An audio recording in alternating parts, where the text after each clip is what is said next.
over to you, Anita. So it's just preparing to stream to YouTube. Let me know when you're ready, Sarah.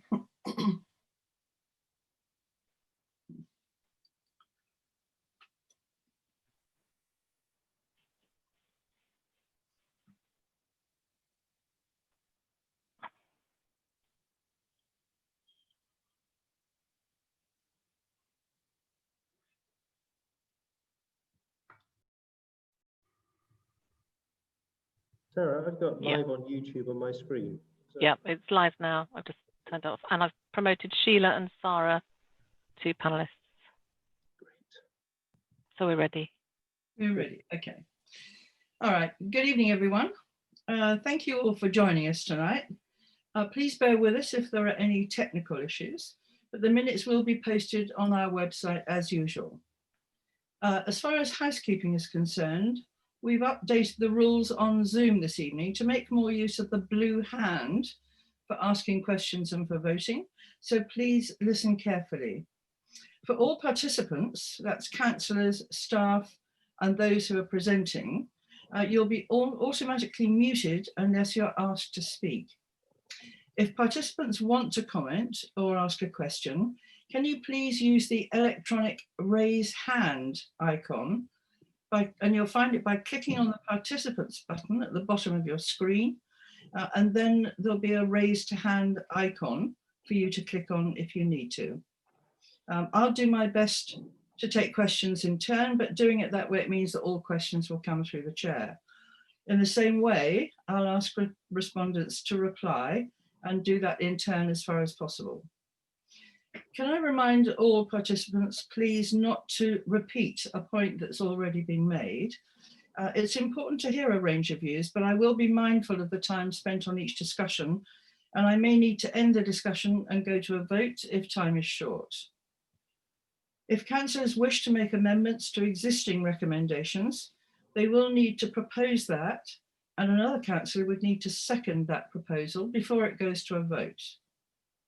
So will councillors please vote using the blue hand so that the vote can be recorded by Paul, our town clerk. For attendees, I'm not sure exactly how many attendees we have. We've got 12 as far as I can see at the moment, registered today. So please, could I ask all those attendees to pose their questions through the Q&A board, which you'll see at the bottom of the screen. You won't be on video, but you can be seen in name by the councillors and staff, and attendee names will become visible on the questions board for the record if the question is answered. I'll then ask Rachel for any other moderated questions. For staff, Paul will be the clerk as normal, Laura will take the minutes and manage the slides, Rachel and Sarah will manage the questions board and participant settings. And just so that you know, we are live streaming via our YouTube channel this evening, and Becky will be tweeting live updates. So if everybody's happy, we'll kick off with the meeting. Firstly, apologies for absence. Do we have any apologies that we know of, Paul? Yes, we do. We've got apologies from Lizzie Boyle, Scott Ward, Paul Horton, Rob Collett, and Rich Ackroyd is hoping to be with us by about 7:30. Lovely, thank you. I'm now also going to ask for a declaration of councillors' interests, and I need to declare an interest when it comes to one of the items, agenda item 6, in fair housing for Frome. Any other declaration of interest? Ali? I think you're on mute. You're on mute, Ali. I'll mute myself. Yes, I also need to declare an interest in fair housing for Frome and agenda item 6. Thank you. And Steve? Yeah, hi Anita. I also need to declare a prejudicial interest in item number 6 as well on behalf of fair housing for Frome. Okay, so you'll be standing out of the vote, I take it. Yeah, Yeah, lovely, thank you. And the minutes from the last meeting that happened on the 24th of June, can I have someone propose the minutes were okay, please? Anne, thank you. Seconder? Maxine, thank you very much. All in favour? Can you use your blue hands if you can?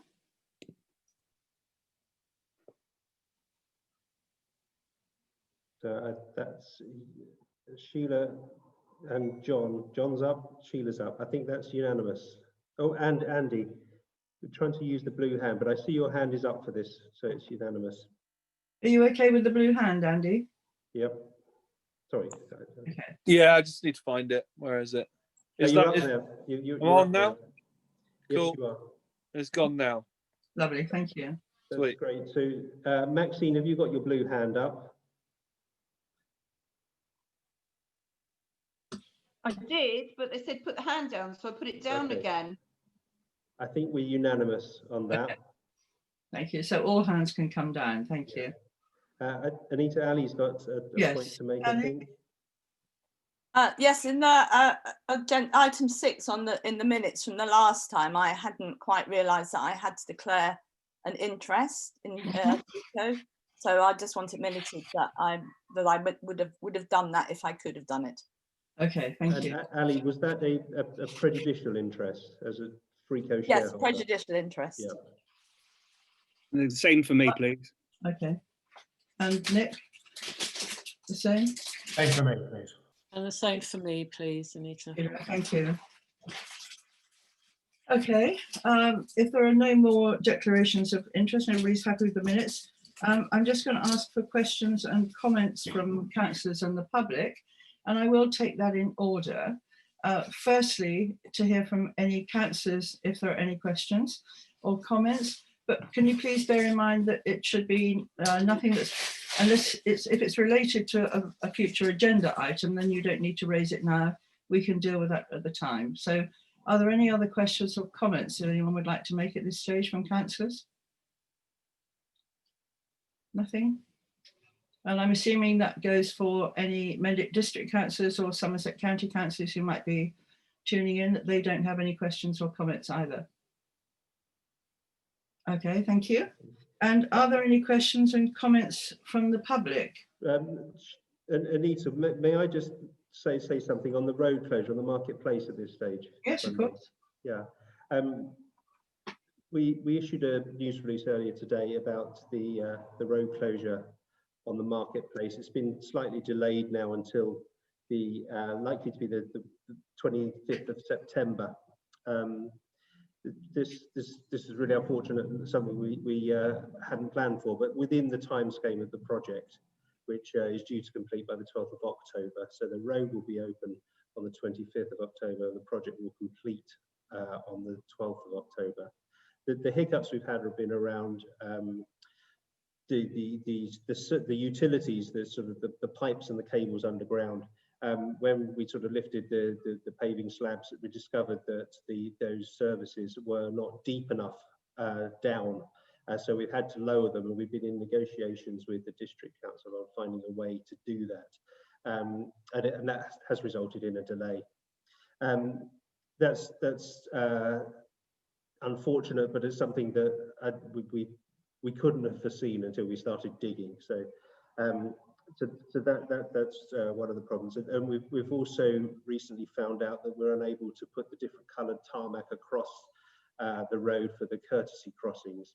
Had very recent advice from government on safety of that type of thing, and their guidance has changed very recently. So we're not going to be able to do that, I don't think. I just wanted people to know that why the delay had happened, and that we're planning to open the road on the 25th of September. Thank you very much, Paul. Okay, can I just ask if there are any questions or comments from the public at this stage? Rachel, do we have any questions? Hi, Anita. Yes, we also do have some questions from some of our district councillors too.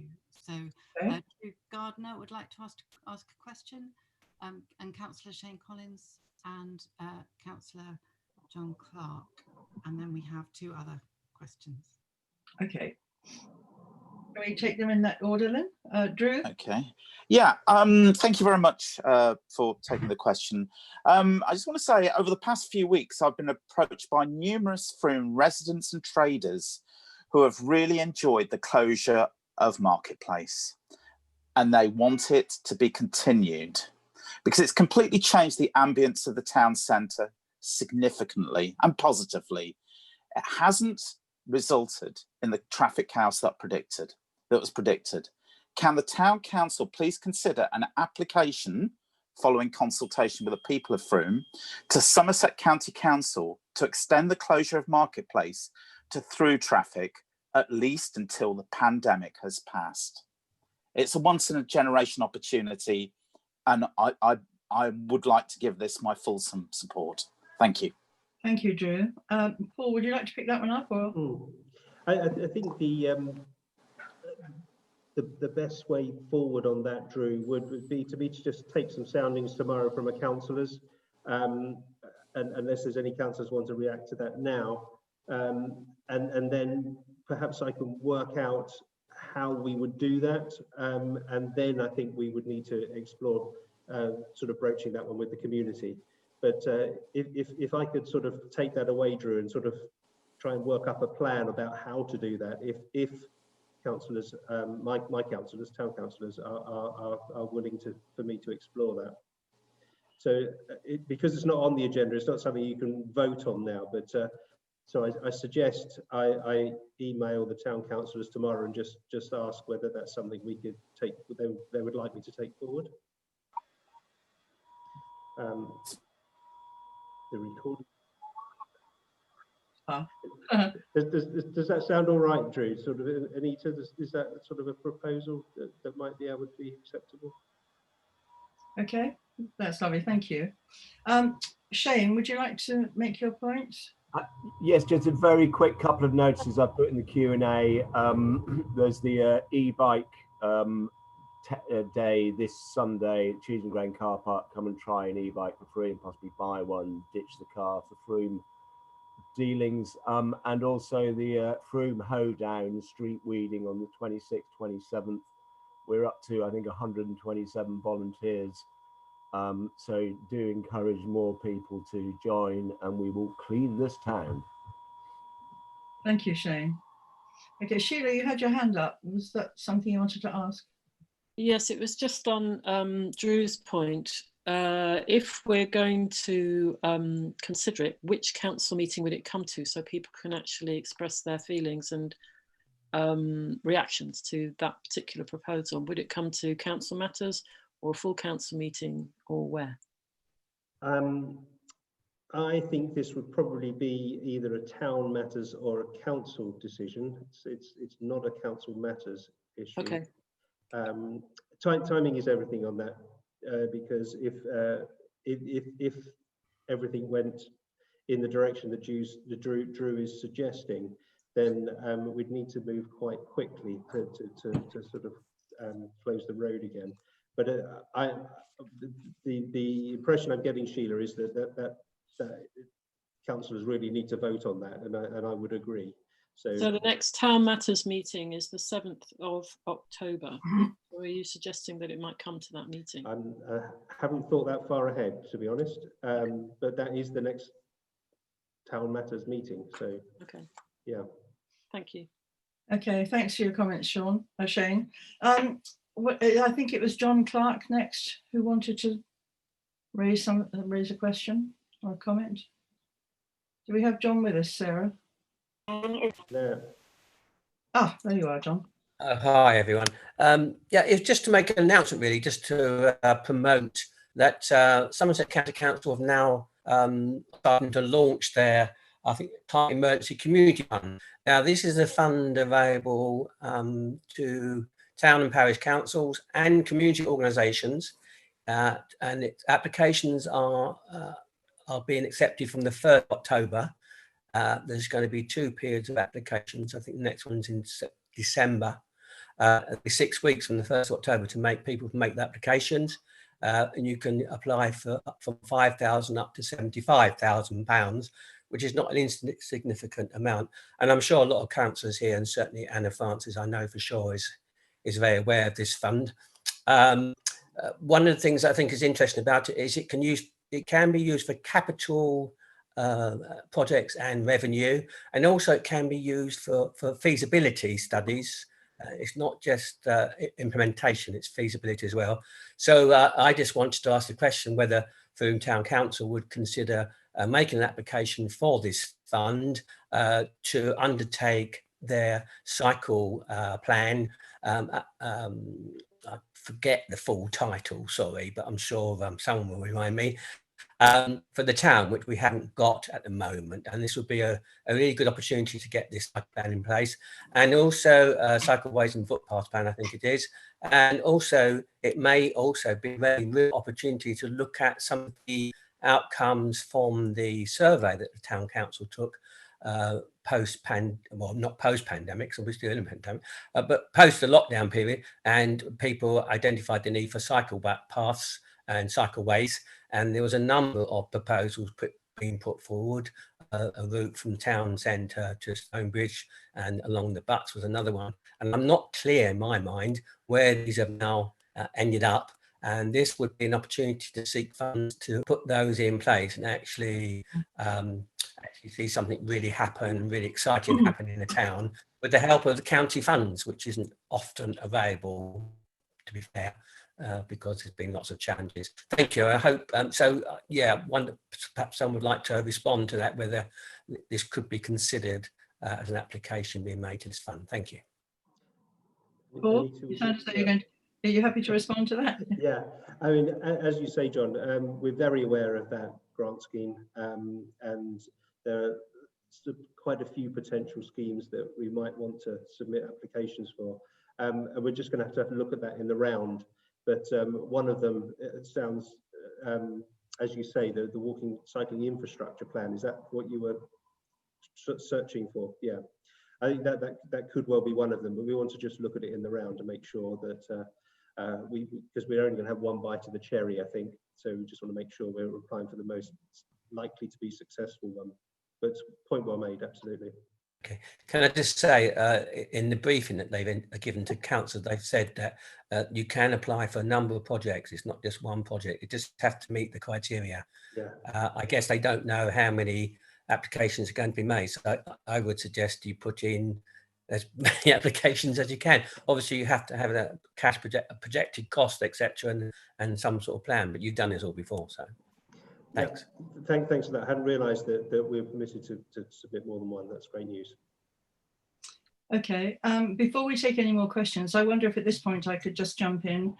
John, you made reference to Anna Francis then. And of course, you may or may not know that this will be the last full council meeting before Anna Francis goes off on sabbatical. I had an email from Lizzie Boyle, who can't attend the meeting this evening, to say that she wanted to make her thoughts known, to say a big thank you to Anna Francis for the huge amount of innovation and creativity that she's brought to the issues of sustainability and resilience. She's helped put Frome on the map nationally and internationally for the resilience work that goes on in the town. She's brought people together to deliver real projects that are helping the people of Frome, from energy advice and insulation for people living in cold homes, to the Solar Streets project, which is being imitated across the country, to a sharing economy embodied by the share shop and the community fridge. And she's also been a pleasure to work with. So I just really wanted to acknowledge Anna in that way and wish her well on her new journey. Thank you. So can I go back to asking if there are any more comments and questions? Rachel. Yes, we did have a question from Chris Higgins. I believe Paul has probably answered the question in his update, but maybe we'd like to go to Chris just to check that that's the case. Okay, Chris. Hi, I've just been asked to, I'm Chris Higgins. I've just been asked to unmute. Is it okay to speak now? Yes, of course. Yeah, okay. Yeah, thank you, Paul. That was very interesting and useful information. I think especially the reasons for the delay. Looking out of my shop window, which is right on that space every day, I don't see that there's a great deal of progress being made any day. It seems with only 2 weeks left until the 25th of September, the rate of progress doesn't seem to be matching what would be required to get the work done. What action are you taking with the contractor to ensure that they're going to meet their new timeline? We are just on the case with them all the time. We're working with them to sort Sorry, of try to get... You're very quiet. I can't hear you. Okay. Sorry, Chris.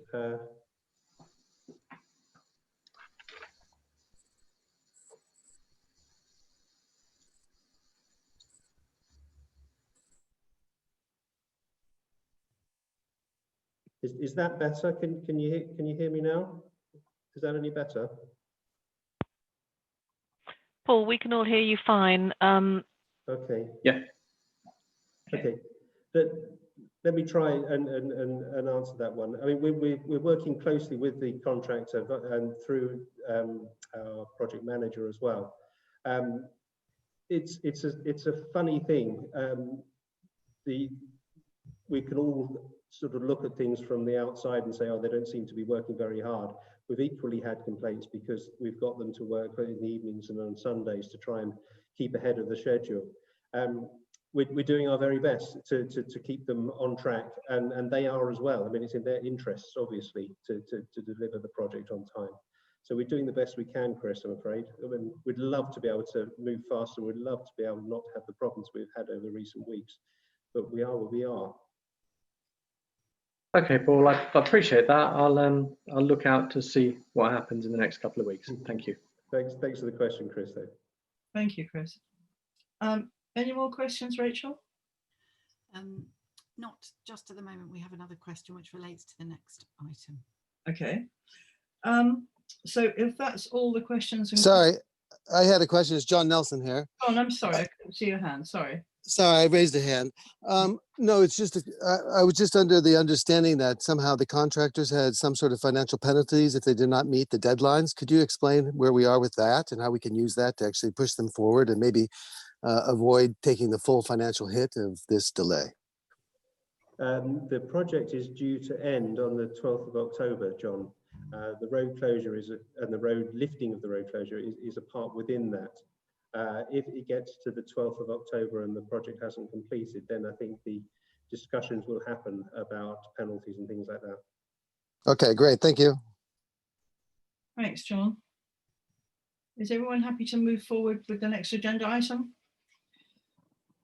Okay, so we next have a presentation from Active and In Touch. Excuse me. I imagine that's Dougie.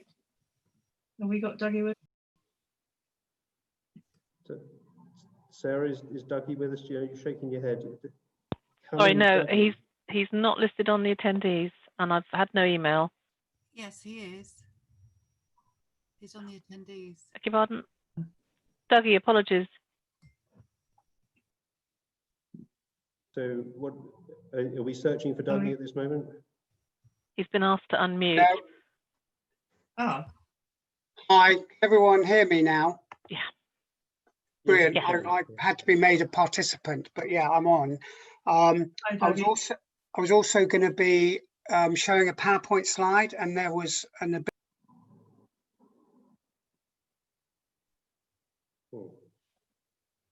He's muted. Sorry, Dougie, I've just promoted you to panelist. Ah, brilliant. That's great. That's what Laura said would happen. So I'm now going to share my screen, and I hope that will work. Let's try that. Okay. Hold on a minute.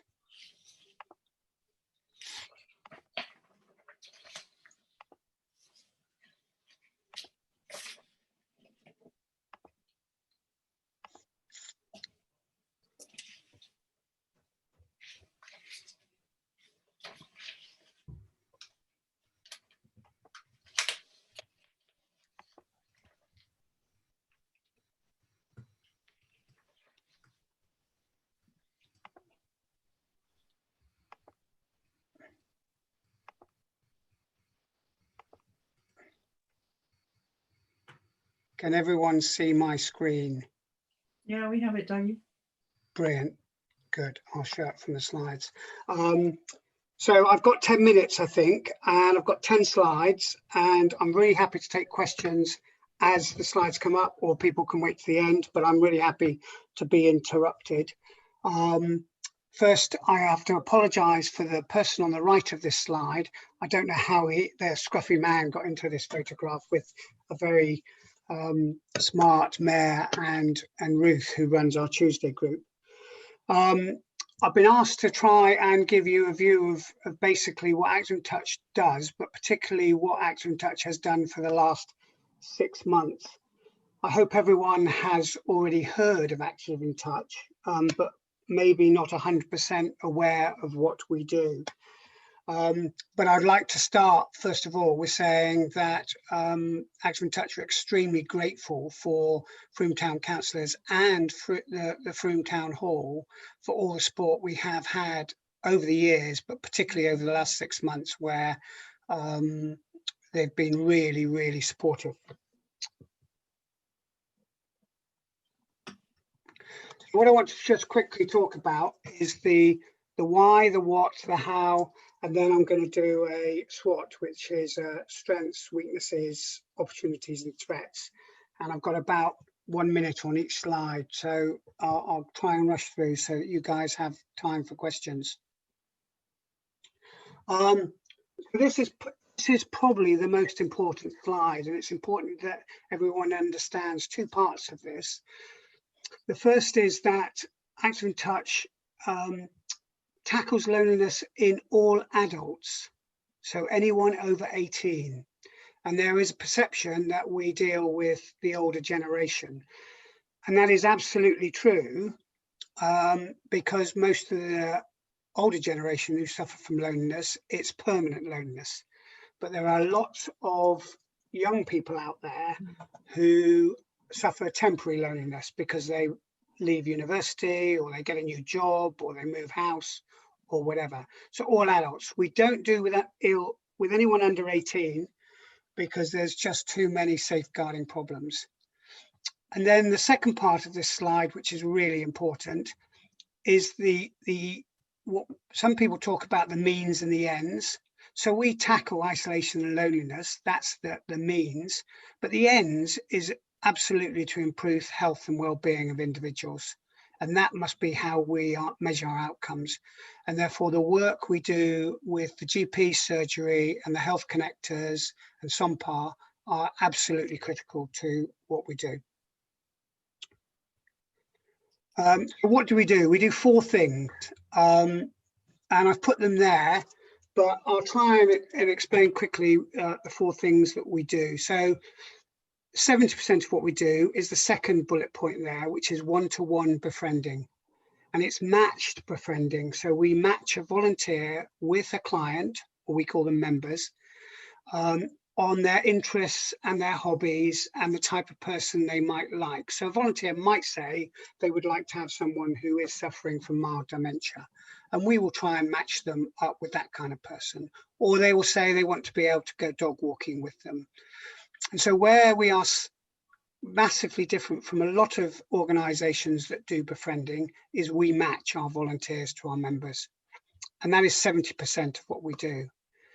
We then run a small Monday group for those people who are just coming out of being able to get outside. And then we run a social group on Tuesdays, and that has recently been meeting in the Victoria Park when the sun has been good.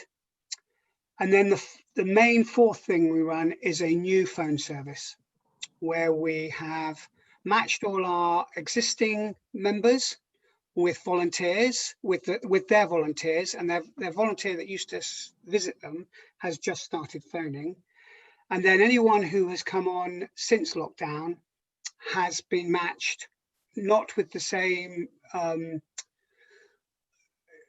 detail as before, because we haven't been able to meet those volunteers, but to do phone calling. And those people who were phone calling are now moving on to the befriending. So the phone service is just something in addition really to the one-to-one befriending.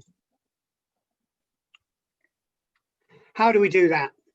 Well, we've got 5 trustees and we've got 4 part-time staff, and the part-time staff do a maximum of 40 hours between them. So actually the equivalent of 1 FTE really, doing what we've done. That was what we were doing pre-lockdown. Obviously that is going to have to go up because our business as usual has gone up. And if you look at the next 2 slides, so you'll see how much we have grown in the last 5 months during lockdown. A year ago, we had 104 members and we had 65 volunteers. And most of those additional numbers have come on in the last 5 months since lockdown. but interestingly, very few, both members and volunteers, have dropped off as restrictions have been released, even though they've gone back in today, because people have built up rapport, people are enjoying the contact, and actually I think we've lost 4 members and we've lost 5 volunteers, and the 5 volunteers we've lost are people who have gone back to their either working in London or back up to Birmingham or back down to Cornwall, and they were isolating in Frome at the time. So we haven't lost very many, but you'll see from there we basically doubled in the last year. Our strategy was to reach for 2024 was to reach 200 members. So we've already, you know, we're 3 years ahead. That's not a good thing. That sounds like a good thing. I'm not trying to make it a good thing. Actually, I would rather have no members and neighbours just looking after their neighbours, but that's where we are. How do we do it? So that is what we do. So we are about quality, and that is absolutely the number one thing we do. What is it that we do of quality? And it's the one-to-one befriending. But there is a requirement, particularly with funding, to measure some quantitative outcomes. So in the last 5 months, we've had not many sessions. So the sessions, the first one, the one-to-one befriending, would be up at about 12,000 if we were still going in and visiting people every day for 45-minute hour session. But we haven't been doing the one-to-one visiting. The phone calls are absolutely new. So those 8,000 calls are basically what we've done since the end of March. So that's what our 200 volunteers, our 170 volunteers have done since the end. Average volunteer is making probably 3 phone calls a week. Varying lengths, but about 3 phone calls a week. Monday group, Tuesday group, lower numbers than last year, as with projects because of lockdown. But basically the total number of interactions or engagements with people who need our help has been about 16,000. Just a quick Winston Churchill quote. So what's happened in the last, say, 12 months? We've created a new phone service, which we will continue even after the pandemic finishes and there's a virus, because there is a slight time lag between matching our volunteers with our members and also getting our volunteers DBS'd, and it's about 3 to 4 weeks. So there is a need for the phone service to continue to keep people who, new people who come on, keeping them engaged while we find them a volunteer. But also we are finding that the volunteers who are doing the one-to-one visits are still wanting to make additional calls, but they're shorter, 5-10 minute kind of calls. So we'll keep the phone service. We've doubled our members and volunteers. We've established a thing called assistant volunteer coordinators. So I've got 2 women who basically coordinate our volunteers. We've now got 20 volunteers, 10 each to each of those women, who basically ring each of the volunteer coordinators, assistant volunteer coordinators will ring up to 10 people each just to check in with them every month. We've got a new website that has been created pro bono by a company in Frome called Creative Solutions. It hopefully will go live at the end of this month, and they've done fantastic work on that, because actually most digital companies have been really inundated with work during this period. So to take us on as well for free, fantastic. And then the last bit is just about monitoring and evaluating, which we weren't doing a year ago, but we have had to do to try and get funds. Quick spot. I just want to pick out actually the areas for improvement. So the top bits on the top right hand side. So these are things that we don't do much of at the moment, but we need to improve. So community funding. And by that, I don't mean money from the town hall or councillors. What I mean really is I want to get 300 people donating £1 a week, because that would be 25% of our annual expenditure if we could do something like that. Engagement with the young hasn't really happened during lockdown, and we need to do more of that. And I am looking at working with Adventure. We need to do more of the active, because we do lots of in the in touch, but we need to start making people more active. There is more people now coming on with more complex issues, particularly mental health. And that is a real issue about how we deal with those issues, because I don't train our volunteers to issue that. And there's also a huge digital gap with our members, because the average age of our members is over 75, and the majority of them will not use a computer or an iPad. Not all of them, but the majority of them do not do that. And that's one of the reasons the Health Connectors have set up a new digital connection. And that's me finished, really. And I'm really happy to answer any questions that anyone wants to throw at me.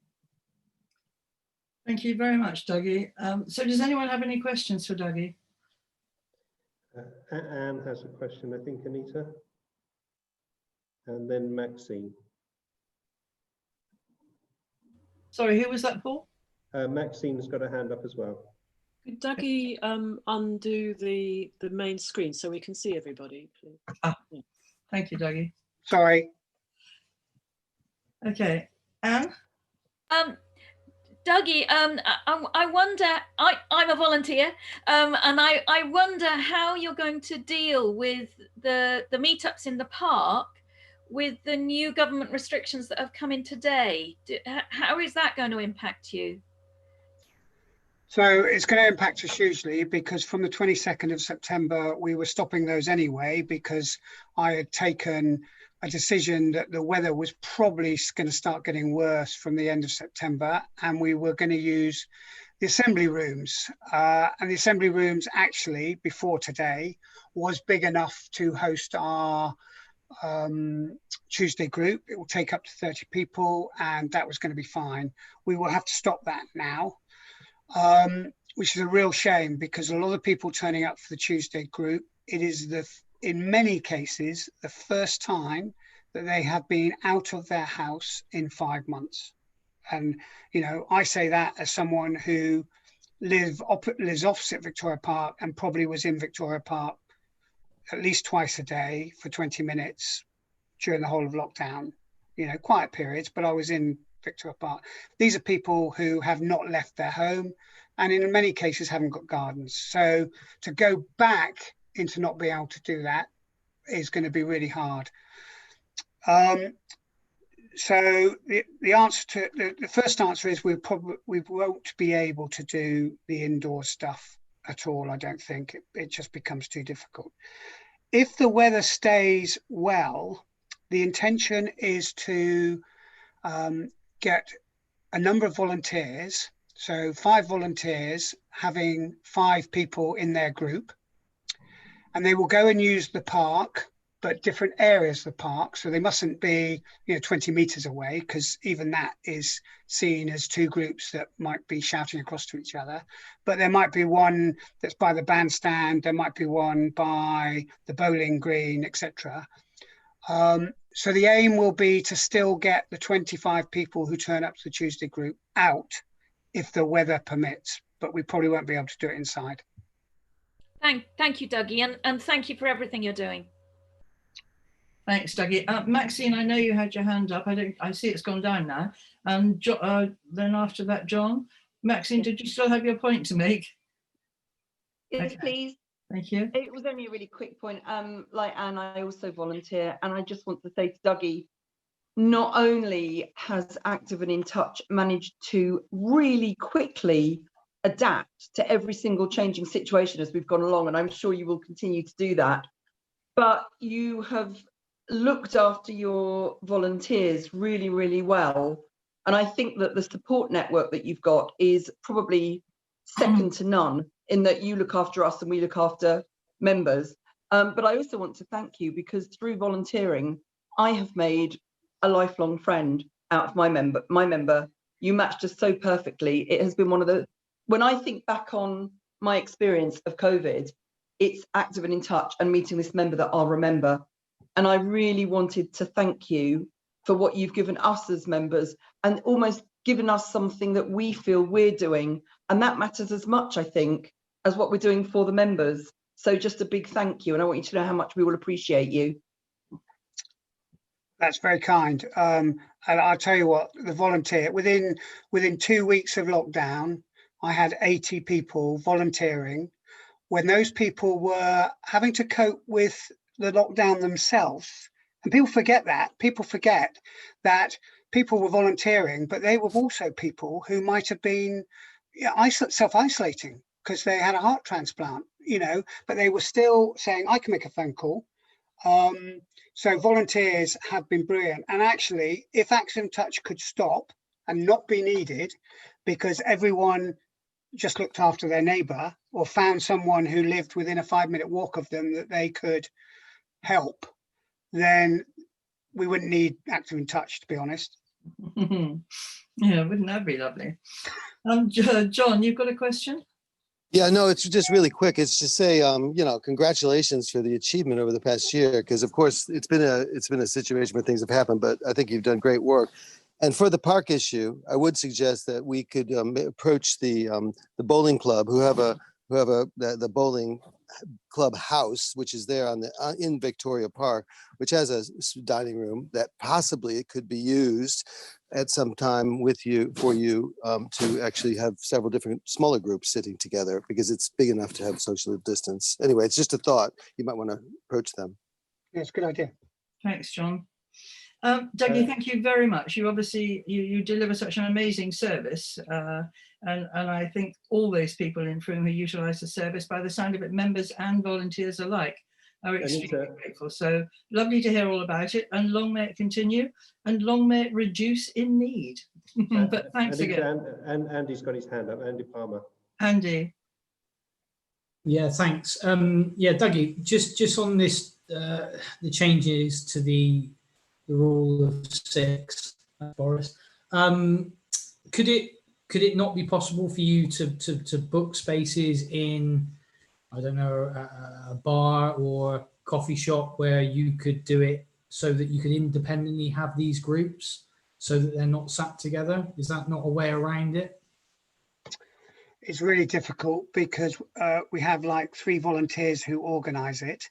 And the benefit is that 30 people turn up, they might speak to someone for 5 or 10 minutes, and then they move around someone else and speak to them for 5 or 10 minutes. And it's about the number of interactions they're having, rather than, because if they could go around someone's house, we still can visit in small numbers. So that's fine. What's difficult is having groups where people can move around. What I will be checking is I'm going to check with the assembly rooms, but I think some venues will be reluctant and their insurance might not cover them. But you know, the assembly rooms is big enough, to be honest with you, to have 4 groups of 6 people in each corner of the assembly rooms. But I don't think that's going to happen, and it's too difficult probably to police. But what I'm going to try and do, and it's the same with Christmas, I think, because you know people are not looking that far ahead at the moment. I am, so there's a real problem with Christmas. What do we do with people at Christmas? Because most of these people had something to go to. They had the Sam Evans's big Christmas lunch. We had 100 people coming to our Christmas lunch. Those definitely won't be happening. So how do you help people who are isolated and lonely over a period at Christmas, which is even lonelier? Well, the best thing is to try and find as many volunteers as you can who might take one person for Christmas home for Christmas lunch. That would be fantastic. Okay, thank you very much indeed, Dougie, and thanks for bringing your presentation along and bringing us all up to date. Many thanks. Okay, unless there are any further comments at this stage or questions for Dougie, I think we'll move on to the next agenda item, if that's all right. And this is to approve the landscaping option on the Royal Cross as part of phase 3 of the Marketplace project. And this is an item for decision, going to be presented by Jane Llewellyn. So over to you, Jane. Thank you, Anita. Following the decision at the last council meeting on the 24th of June, working with Nicholas Pearson Associates, we've developed ideas for improvements to the area around the Ball Cross. This will provide new planters and seating. So that we can move towards obtaining any necessary consent from the landowner or to establish if planning consent will be required, councillors will need to approve the proposed designs. Hopefully you can see on your screens the proposed image, and the proposed, unfortunately I'm pointing but you can't see that and I can't use my mouse pointer either. So the proposal will provide 3 additional planters with 2 bench seats in between along the carriageway edge, an extension to the existing seating at the top end of Bull Cross, and that will provide additional planting as well, an additional bench seat adjacent to the TSB bank, which will be along the pavement edge, and an additional rubbish bin. And because of the sloping nature of the site, all of the seating and planters will have to be bespoke, and the proposed materials that we're looking at will be quarter-end steel. Could you move to the next slide for me, please, Laura? Thank you. So that just shows you the proposals from various different aspects. We do have more images, but I didn't think it would be possible to show you all of those at this point in time. So the cost for the works as designed is estimated at £25,000. That was the amount that was agreed by council in June, with approval to process the scheme as far as possible within the constraints of the existing project budget for phase 2 of the Marketplace.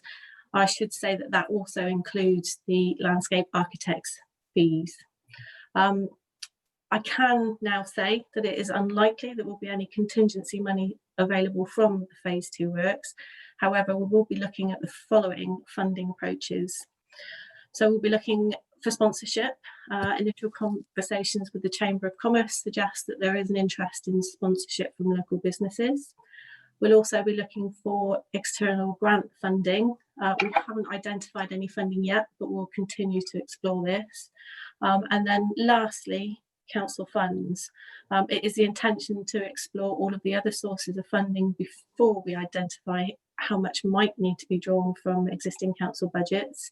But we will continue to provide, we will provide councillors with an initial year-end budget forecast by the end of September to help inform this decision. And if we could move on to the recommendation, please, Laura. Thank you. So you'll see that we have 4 recommendations. So that would be to agree the design that has been prepared, delegate authority to me to obtain any permissions required from Mendip in its capacity as the owner of the site and as the planning authority, to delegate authority to me again to investigate sources of funding for the project work, and with the RFO to explore the potential use of existing council funds to make up any shortfall, and then finally to bring back a report to the next council meeting in November. Do you have any questions? Anita, John has his hand up. Yeah, so it's just a question. It's a question, Jane. 25,000 sounds like a lot of money, and I understand these things cost a lot. Could you tell me what the biggest, chunkiest costs of that 25,000 are, like the 2 top or 3 top things, just so we know? And the other issue, why November? Why not October? Because I feel like there's an urgency because where we are with the town now.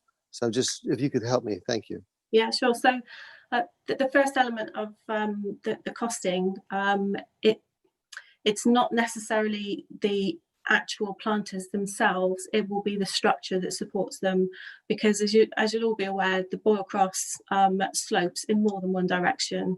We need to ensure that anything we put on that site is safe and stable.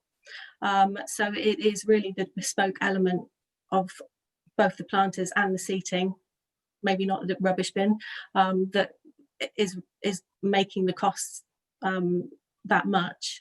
And I don't know why we wouldn't do that in October rather than November. That might be something that Paul would like to comment on. Yeah, the proposal for November is simply because that's the date of the next council meeting.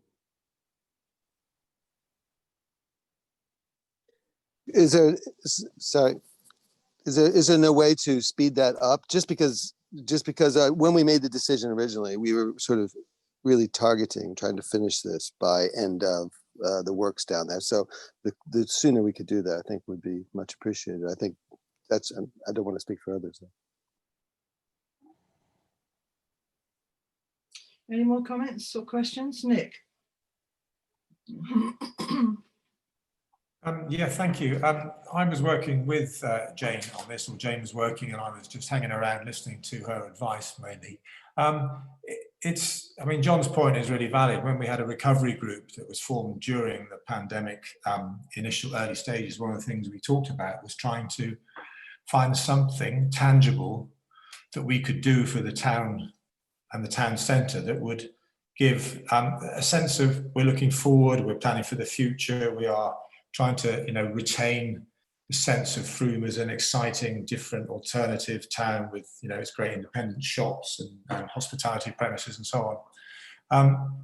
And it's been such a bleak time for so many people, including our independent traders, that the hope was that we could get transform the Boyle Cross into this wonderful space that more people would use and see as the centre of the town, to coincide with the kind of build up to Christmas, or the run up to Christmas.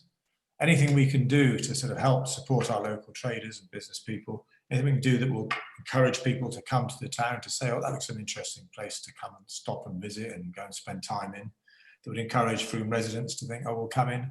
I mean, the Boyle Cross is, in most people's eyes, the centre of our town. And to do something like this will give us, and to do it as quickly as we can, within obviously the necessary kind of structures and so on, I think is really important, and the sooner we can do it, the better. But of course, you know, we have to go through the process of due diligence. We have to check with the landowner we can do it. We have to make sure the scheme is right and it fits with traffic safety rules and so on. So yeah, it would be great if we could do it earlier, but the absolute priority is to get the right scheme at the right place, at the right price, and get it built as soon as we can. Thank you. Anne, do you have a question? Yes, I agree with doing the scheme at the right time, but I don't think the time is right now. I don't think we should be spending any money that we don't need to at this time. I can't think that many Frome residents, this is top of their list of priorities for our spending. We've got a later agenda item coming up on how we might deal with a second wave of COVID-19. And I think there are going to be so many calls on our finances in the coming months that it will be imprudent to spend this money now on this project. Thank you, Anne. Any more comments? Sarah?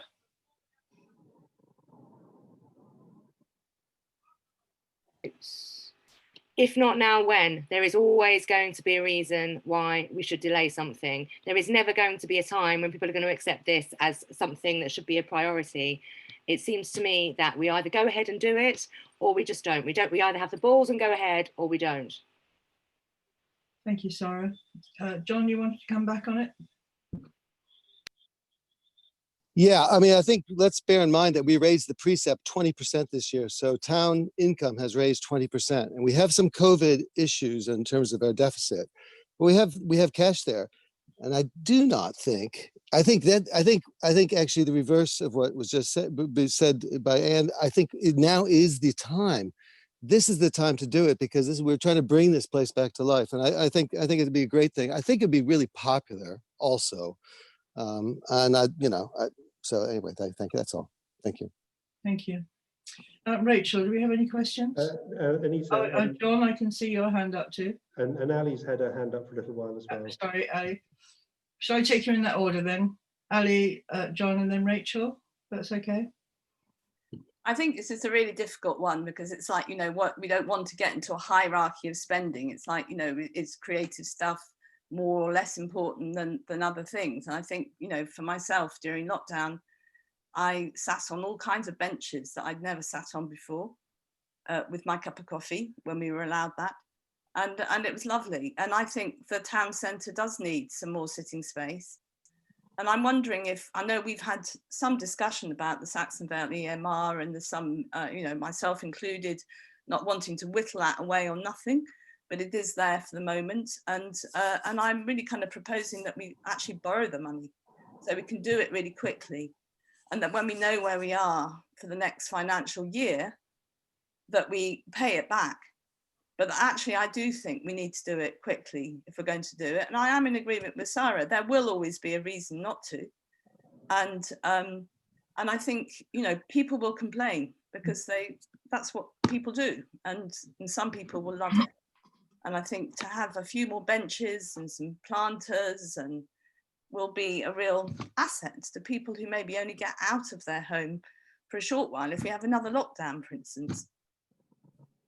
Okay, thank you, Ellie. John. Sorry, was that me? Because I don't have a Q&A button anymore. I'm happy. Sorry. Okay. Yes, it's you, John. Panelist.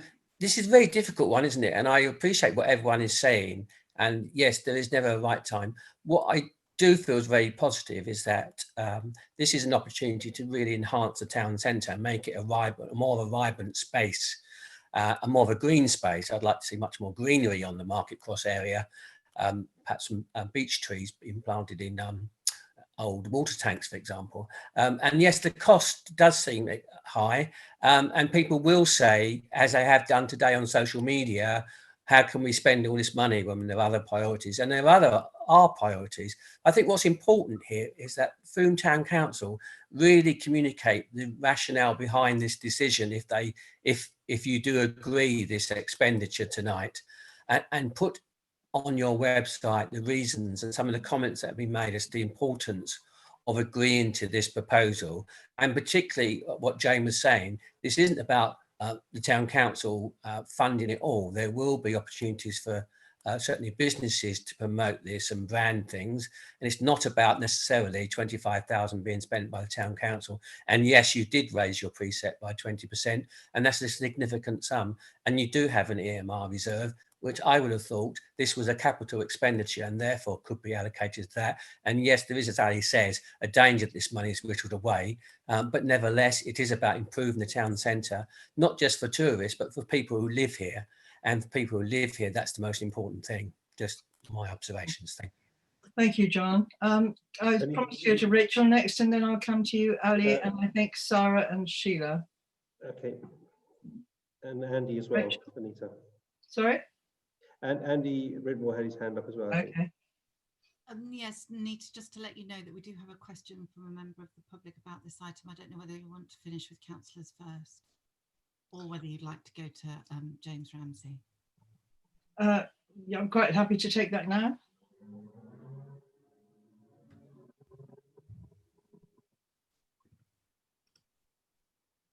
Are you reading his question, Rachel, or is he speaking?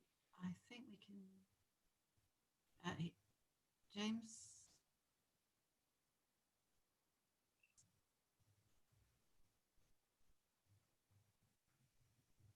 James, if you'd like to unmute, you could ask your own question.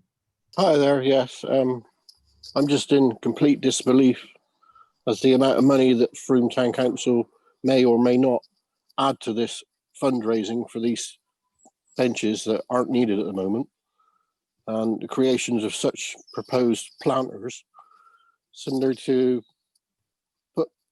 as a it's just a waste of resources that should be used in other diminishing areas of our wonderful town. And this money could be spent on a lot more things, extra litter bins, people to clean up broken glass and dog poo, and more staff to assist in emptying all these bins, you know. Okay. Thank you very much, James. Is there anyone who'd like to come back to James on that? Nick. Yeah, thank you, James. I read your question earlier on. I think I saw something that you put on Facebook as well. Some of the things you've discussed that we could spend money on, like the sort of litter and the dog poo and so on, is something that is the responsibility of Mendip District Council. I agree it's something that's really unpleasant. And I also agree with some of the comments that my other colleagues have made earlier on. That there's always something else to spend money on.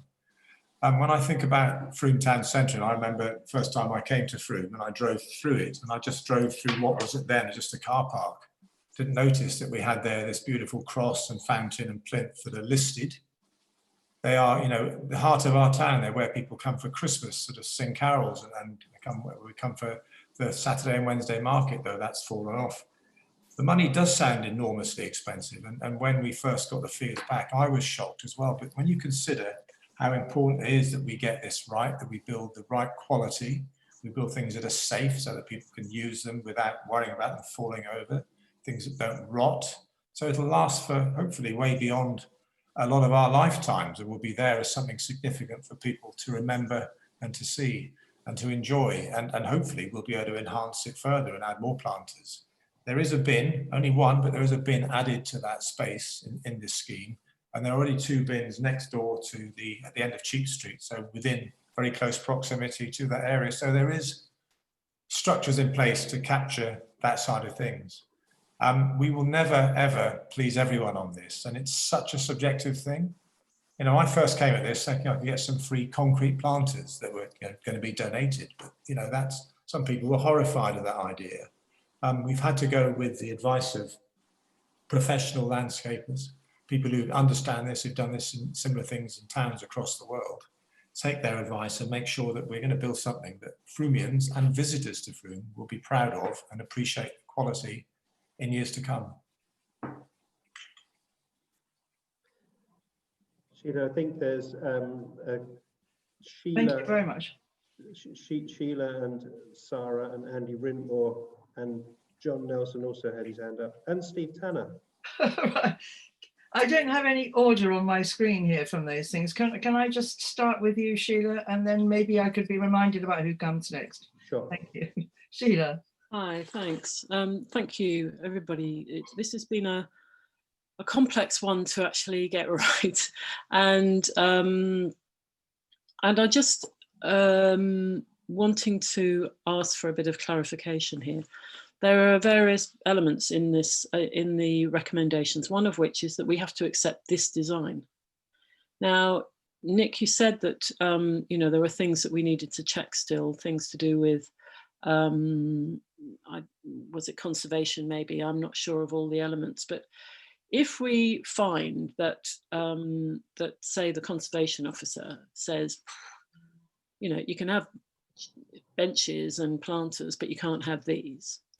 Are we going to have to come back to another council meeting, or could we actually internally or amongst, you know, could Jane and you be given the delegation to actually modify this design to include the same quantity of planters and seeds, keeping to the same budget, but actually having a slightly different design? Is that possible, or are we just voting for this design and nothing else? Jane, do you want to take that? Yeah, thank you. I think the reason that we were asking councillors to agree the design at this stage is before I can go to Mendip, particularly on the planning side of things, we need to have something that we can present to them. You're absolutely right. There is a possibility that there may be elements that they're not happy with, and in order to rectify that, we may have to make some amendments to the layout, the designs, etc. So I think what you've said is reasonable. And yes, that's a good point. But also just like to point out at this stage, the recommendations as they stand aren't actually asking for councillors to agree the funding at this point in time. Because first of all, we still have the issue of gaining the landowner's consent, which is MENDIP. And again, we need to make sure that the designs are acceptable to both the landowner and the planning authority, should their consent be needed. So when I've done all that, then yes, I think that's why we were looking at agreeing the funding at that point in time. Plus, we would have more clarity as to where our budgets stand, which may deal with some of the other councillors' concerns. But I think that's a good point that you've raised. And yes, we may be in a position where we are asked to amend the design. Sheila, can I suggest? I think actually, sorry, Paul. Can I suggest that if there's a tweak in the design, let's make the assumption that you agree the design this evening. If there's a tweak to design to get it acceptable to the conservation officer and the landowner and the planning authority, then perhaps between Nick, Jane, and myself, we can make a value judgment about how significant that is. If it's a tweak, maybe sort of the material changing from one type of steel to another, then maybe we can just get on with it and you can delegate it to us to do that. If in our judgment it's actually something more significant, then maybe I think Jane and I would feel more comfortable coming back and asking, so here's a revised design, are you happy with it? Thank you, Paul. Okay. I can see two more. Sorry, Sheila. It's all right, I'll talk to people afterwards, but I just think that there are options that we haven't explored in terms of materials. And Nick, you did see, you posted earlier on some really great seating arrangements that you'd seen in Glasgow. I thought they were excellent. They don't seem to be part of this design.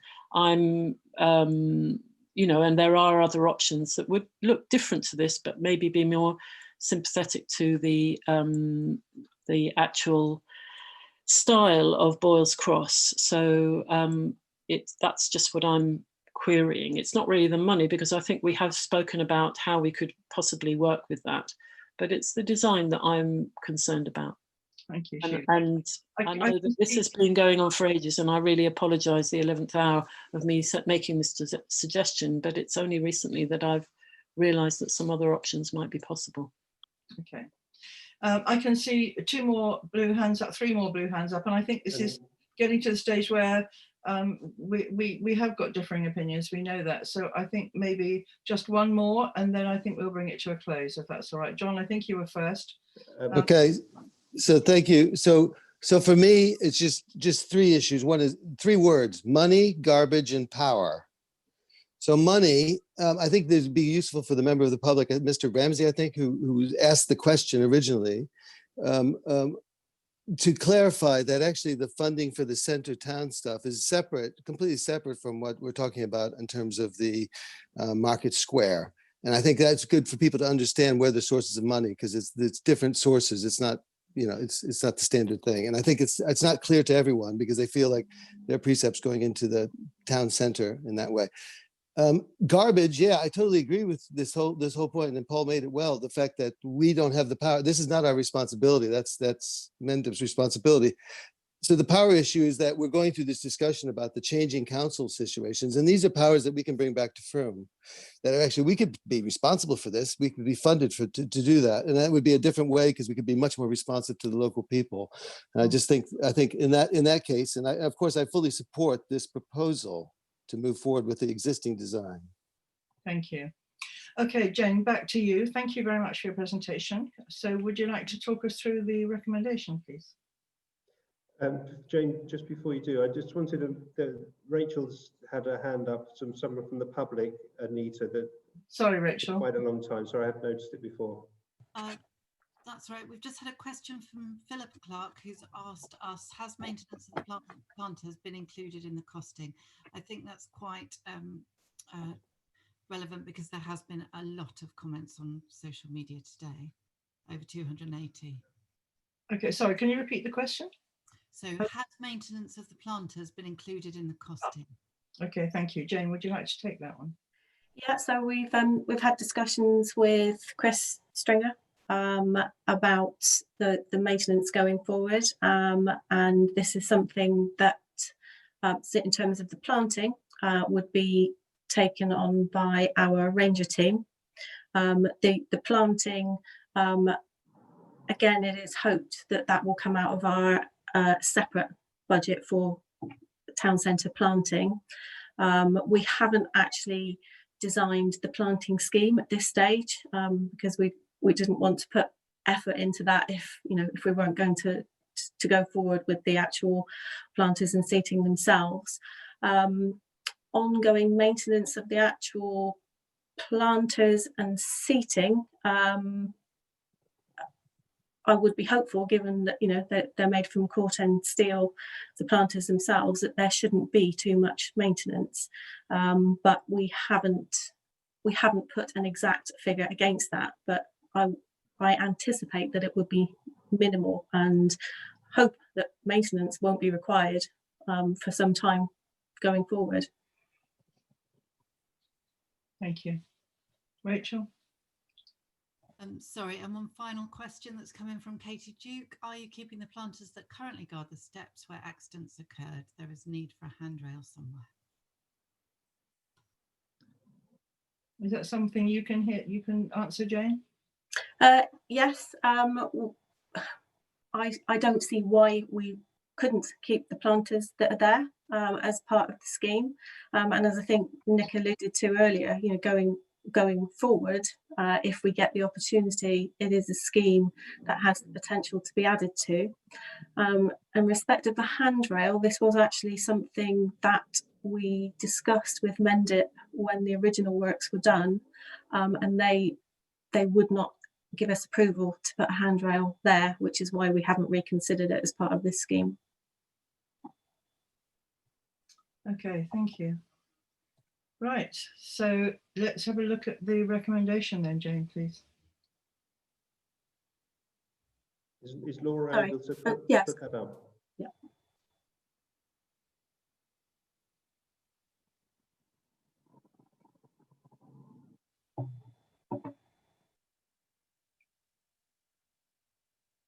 Thank you, Laura. Do you actually want me to read through it again, or are you happy to? I'll take Paul's advice on whether you want to take those points individually or take them as a whole. Together.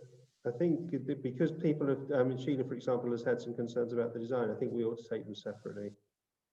Okay, so if we look first of all at agreeing the design that's being prepared, can I ask for someone to propose that? I can't see very many hands, I'm afraid, because the screen's up. So Paul, I'm relying on you to. I see Nick's hand proposing. Okay, and is there a seconder?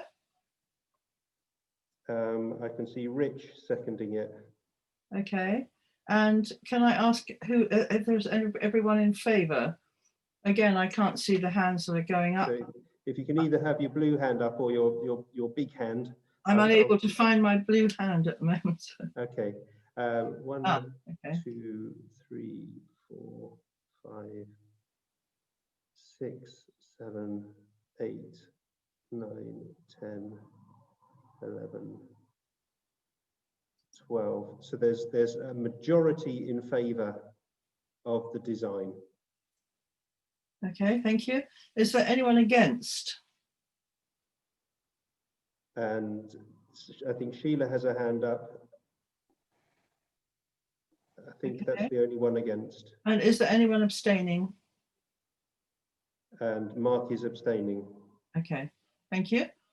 On to point 2 then, to delegate authority to the Planning and Development Manager to obtain any permissions required from Mendip in its capacity as owner of the site and as the planning authority. So could I have someone who is prepared to propose that, please? I see Rich's hand up first. Okay, can anyone second that? Sheila, I see. Okay, and all in favour?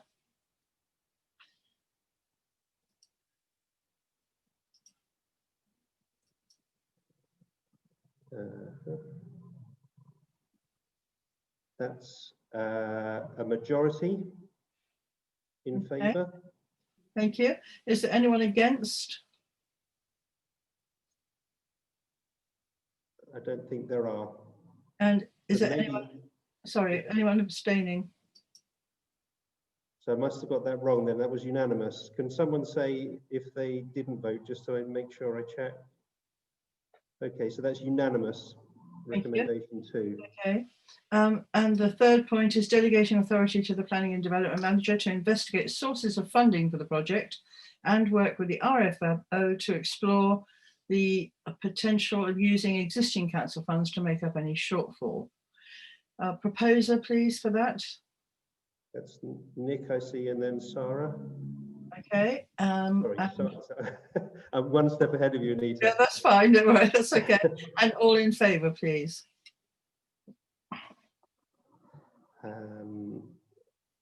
So I can see. So I think that's unanimous. Can we just check to make sure if anyone is against? Just Is there anyone against? Okay, so I missed Anne there. So Anne is against, so that makes it a majority. Okay, that's fine. And I guess there's no one abstaining then. And point 4, to bring a report back to the next council meeting in November. Can I ask for someone to propose that, please? Sarah has got a thumb up. Okay, and a seconder? There's Maxine, I see. Okay. And all in favour?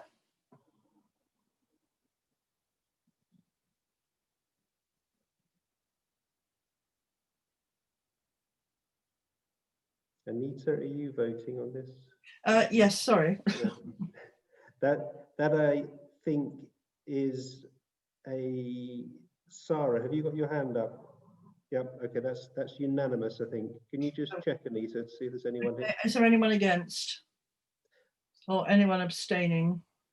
Ali and John are abstaining. Okay. Oh, and No. I voted for. Okay, so I've been raising my virtual hand so often. I don't know where I am. It's like a game. It's like a video game. I don't do these. I'm the I think same. we're all in the same boat, John. So sorry, Ali, are you in for? Are you in favour? For. I'm like John. I was fiddling with my lower hand. Okay, so can we just check? That seems to be unanimous to me. Can I just ask if there's anyone who doesn't want to bring the report back in November? Okay. And there's no one, so that was unanimous. Lovely. Okay, thank you. Point 1, with agreeing the design, is the only one that we need to. It wasn't unanimous, if I'm right. Okay, thank you very much for that, Jane. Thank you. So that takes us on now to agenda item 4, which is an update on the work of the children and young people's offices, including the play strategy. And that's being delivered by Jess and Hannah. So over to you guys. Thank you. So I'm just going to quickly introduce this. I'm going to top and tail Jess and Hannah today. Okay. Just to say that they're going to give you a quick whistle-stop tour of the highlights from their first year here with us and delivering this area of work.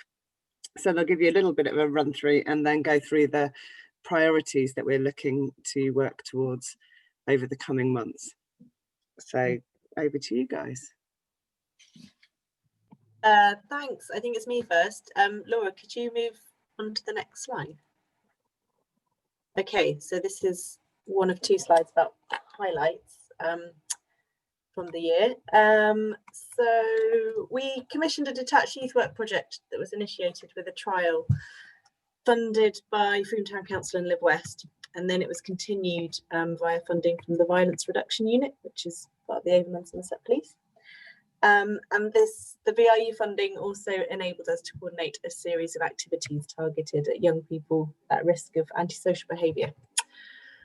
of becoming involved in antisocial behaviour. So the success of that project meant that some of those activity providers were successful in being awarded further funding for themselves, including the detached youth work provider, who will be continuing their work into the new year. It was also helpful to link people into each other. So the youth workers got connected with the guy who runs the parkour, Young Somerset got to know the detached youth worker. We built a strong relationship with Frome Learning Partnership. And further to that, there is the £10,000 People's Budget vote, which has been secured for a wider detached youth work project.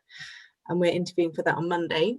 The invitation to tender for that was strongly informed by some workshops that I carried out at the Make It Happen Year 8 Youth Conference, which I'm going to hand over to Jess to tell you more about. Yeah, hi. So we got in just before lockdown happened.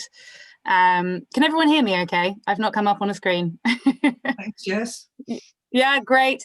Yeah, we got in there just before lockdown happened with our 5th annual youth conference. So we brought together all the year 8s in the town from different schools. We brought them together for a day. We did this over 2 days because we had so many students. And they got to take part in some workshops. You can see an example of them, the graffiti that they completed. But they did lots of kind of spoken word and martial arts, and they were given the opportunity to try new things and work together with students from other schools. But the most important part of the day was really inspiring them to participate in Frome as a town. So we did a lot of consultation and talked about practical action and planning future projects for the town as well. As Hannah said, she did a consultation on the youth project, so the £10,000 that was put out as part of the People's Budget, and lots of those ideas fed into the tender that we put out, which we're interviewing for on Monday, as Hannah mentioned. And I just want to take this opportunity to thank all the councillors and staff that took part in that day. We sort of haven't had a time to reflect, but lots of you came along and helped out with the consultations and with the general management of the hundreds of Year 8 students. So thank you very, very much for being part of a really successful day. Back over to Hannah, I think. Yes, Laura, can you move on to the next slide? Thank you. The next few highlights were kind of impacted by lockdown. So one of them was the Link and Learn community training programme. So we had planned this to be the first in a series of community training and networking events. And this focus was to be on the theme of play. But we adjusted the training to be more accessible online. And it was taken up by lots of residents and members of organisations. And actually it seemed more relevant than ever because of lockdown severely reducing play opportunities for children and young people and adults. And we held a live event that was linked to the training on Zoom, which was also well attended. And that provided a bit of a springboard for discussions around forming a new play strategy for Frome. And we'll talk about that a little bit more later on. And I'm handing back over to Jess. We're back and forth a little bit. So myself and Hannah, for the last 6 months, most of our focus has been on the emergency response. So we've both been managing volunteers and pairing them up with people that have requested support. So people that have been shielding at home, unable to go out, we've paired them up with volunteers who are able to do shopping for them. It's been a huge success. We had hundreds of volunteers, which was really heartening. But it's been ongoing, and even though the shielding advice has changed, there are still people that need that service. So we're in the process of handing it over to a local organisation who will take it on and carry on with the work that we've been doing and maybe pick up more if there is a second wave. Yes. The other thing that was mainly impacted by COVID were our summer plans. We had big hopes and dreams, me and Hannah, for lots of fun, wonderful activities happening, and they were thwarted. They were just too risky. But something that we're really pleased with is the addition of play ranges to the town. So you may have seen them. They were in some green spaces and also in the town centre. So they're individual play ranges, play facilitators.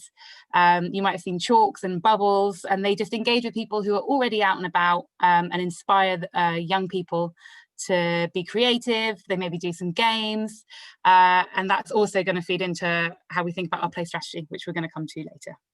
So I think we need a new slide, please, Laura. Yeah.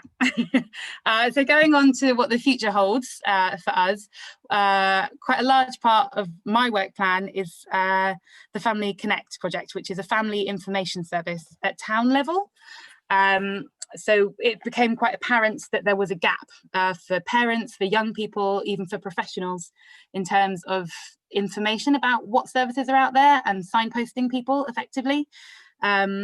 So we are looking at, we're not stealing, we're modelling what Health Connections Mendip do, because they do it very well. It's very successful here in Frome, and we're inspired by their model of signposting people and supporting people.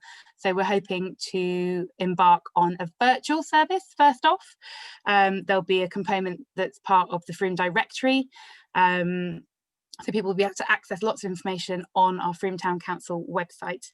And then in the future, maybe moving on to things like telephone services or more tailored support for individual families. Yeah, that's all I'll tell you about that for now. So next slide, please, Laura. Okay, this is me. So the Link and Learn event that we mentioned just now was the first in a series, so with future sessions on different topics to be planned. And this programme of work will be nicely influenced by the project that I've been sidelined into for the next 6 months. It's comes at the end of the report, but I think it seems fitting to mention here that I'll be working as a Community Development Projects Officer for Neighbourhood Network, supporting street level neighbourhood groups that have come together or been made stronger because of lockdown. And this will complement our Children and Young People's project, because hopefully it will increase play streets, community signposting, support for families, and input into this training programme as well. So next slide, please, Laura. Great, thank you. It's back to me. So this is a play strategy, something that we're really excited about, having a play strategy for Frome. We're planning on commissioning from existing budgets an inclusive play strategy that's really participative, and we're hoping to do it quite soon. We're hoping that we can create a really playful town, not just for children, but for young people and adults as well. There's lots of initiatives already out there, so we're not just starting from scratch. There's lots of really amazing things that are already going on. So we're going to build on those initiatives, as well as bringing in some new ones, and provide social and physical and intellectual development opportunities for everyone. We'll obviously consider issues of access and equalities, and focus on spaces for play and how fixed kind of recreational and play equipment works, as well as the people. So like Play Range is a really good example of one of those types of people. And you've already heard me and Hannah speak at the last Town Matters meeting about things like playing out, but that's a really exciting part of this play strategy, and play ranges as well, which we told you about over the summer. So yes, that's that. Is that the end slide, Hannah? I think there's one more, yes. and this is the last one, so hopefully this has been nice and speedy. So post-COVID audit, so a year ago we were mapping provision and identifying gaps for children and young people, but since lockdown, obviously we anticipate things have changed for a lot of people and organisations, so we're going to factor in some time to update and respond to gaps that have emerged, especially as children are now going back to school. So potential impacts may be becoming more evident, and that will all fit really well into the Family Connect service as well, and will inform how that looks too. And that will hand back to Kate to tail us off. Excellent. Yeah, it's a phenomenal amount of work really that Jess and Hannah have done. Jess started in August last year, and Hannah, was it October, November that you started? October. So really they've done an enormous amount of work, looking at what's out there, mapping the gaps, looking at how to fill the gaps, building incredible relationships with a huge range of partners. And then obviously at the end of March, we asked them to completely change their job roles into something completely different and help us support the COVID, our response to COVID. And subsequently, we've seconded Hannah across to work with the community development area of work. So just wanted to say thank you in particular to Jess and Hannah for riding several horses at the same time and doing such a great job of being adaptable. And And really just to highlight to councillors, this paper was for information, and it's a really comprehensive paper. There's lots more detail in it. But the things that we are looking to focus on in the coming months will be commissioning the play strategy, and the rationale for putting that out externally is that we can bring into the town expertise from elsewhere, ideas from elsewhere. We can make sure that we really do address equalities in the broadest context across all of our work, and look at doing things quite differently going forwards with a range of partners. And obviously developing the Family Connect service, which we have seen how we can do that. If you like, we've had a bit of a trial run with COVID and the work that we've been doing with our sort of 2 tiers of support and our telephone lines. So, so building on that to develop the Family Connect service. Are there any questions? I think, Anne, you've got a question, haven't you? Yes, well, it's actually more of a statement of how much I welcome the inclusion of adults in the play strategy. I think the idea of remaining playful into adulthood is so good for mental health as well as creativity. So that's one thing I wanted to say. And the other thing is I really think the Family Connect service is going to be so useful as we transition into whatever local government reorganisation comes upon us.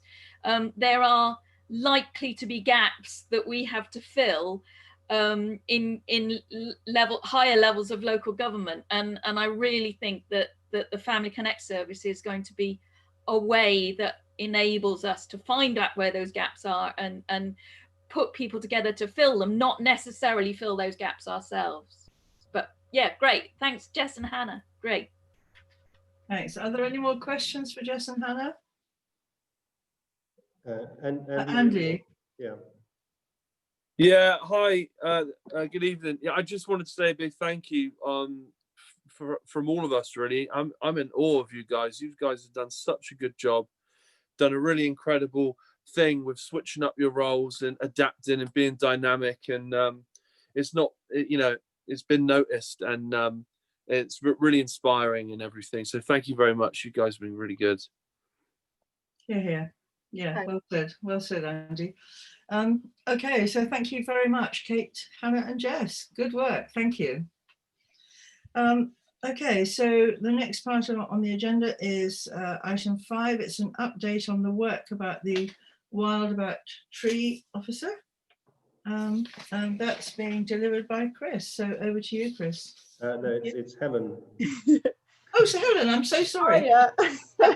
Sorry, Helen. That's all right, not a problem.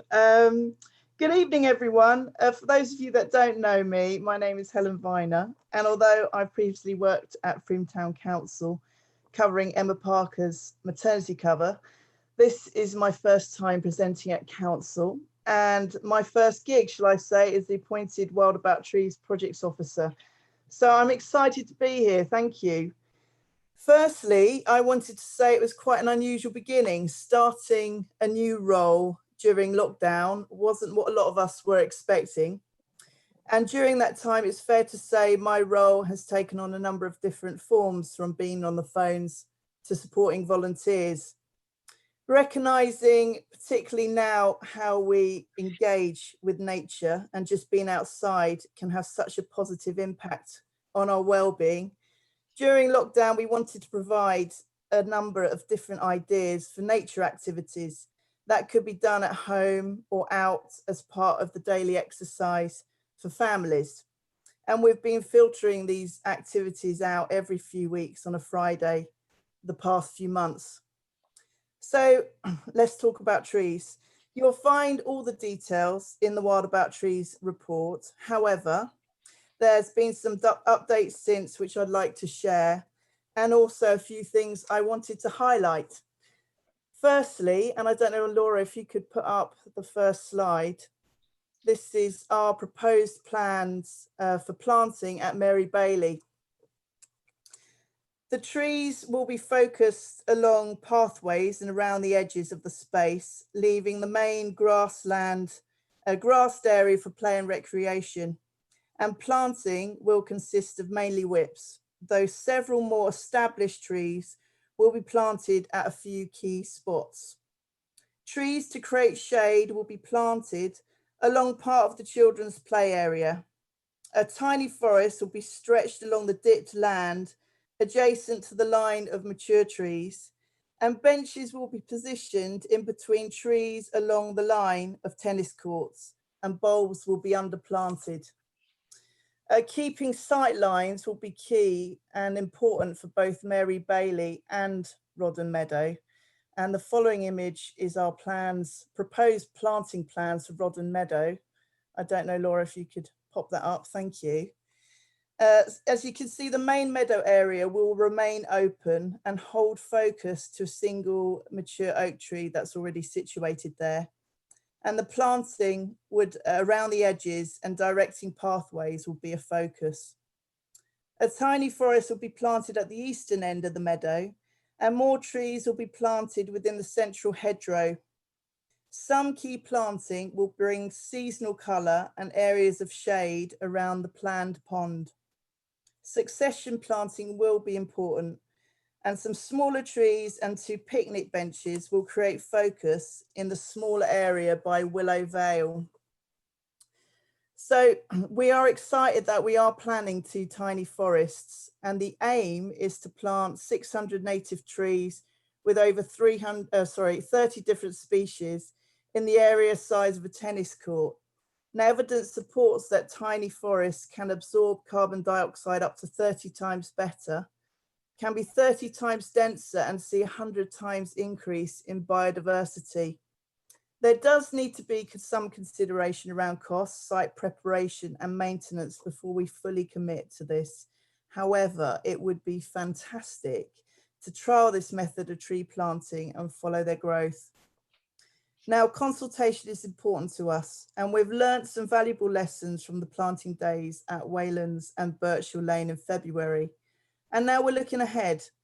We want to be working with the residents and the community groups on these projects and enable them to feel ownership, really.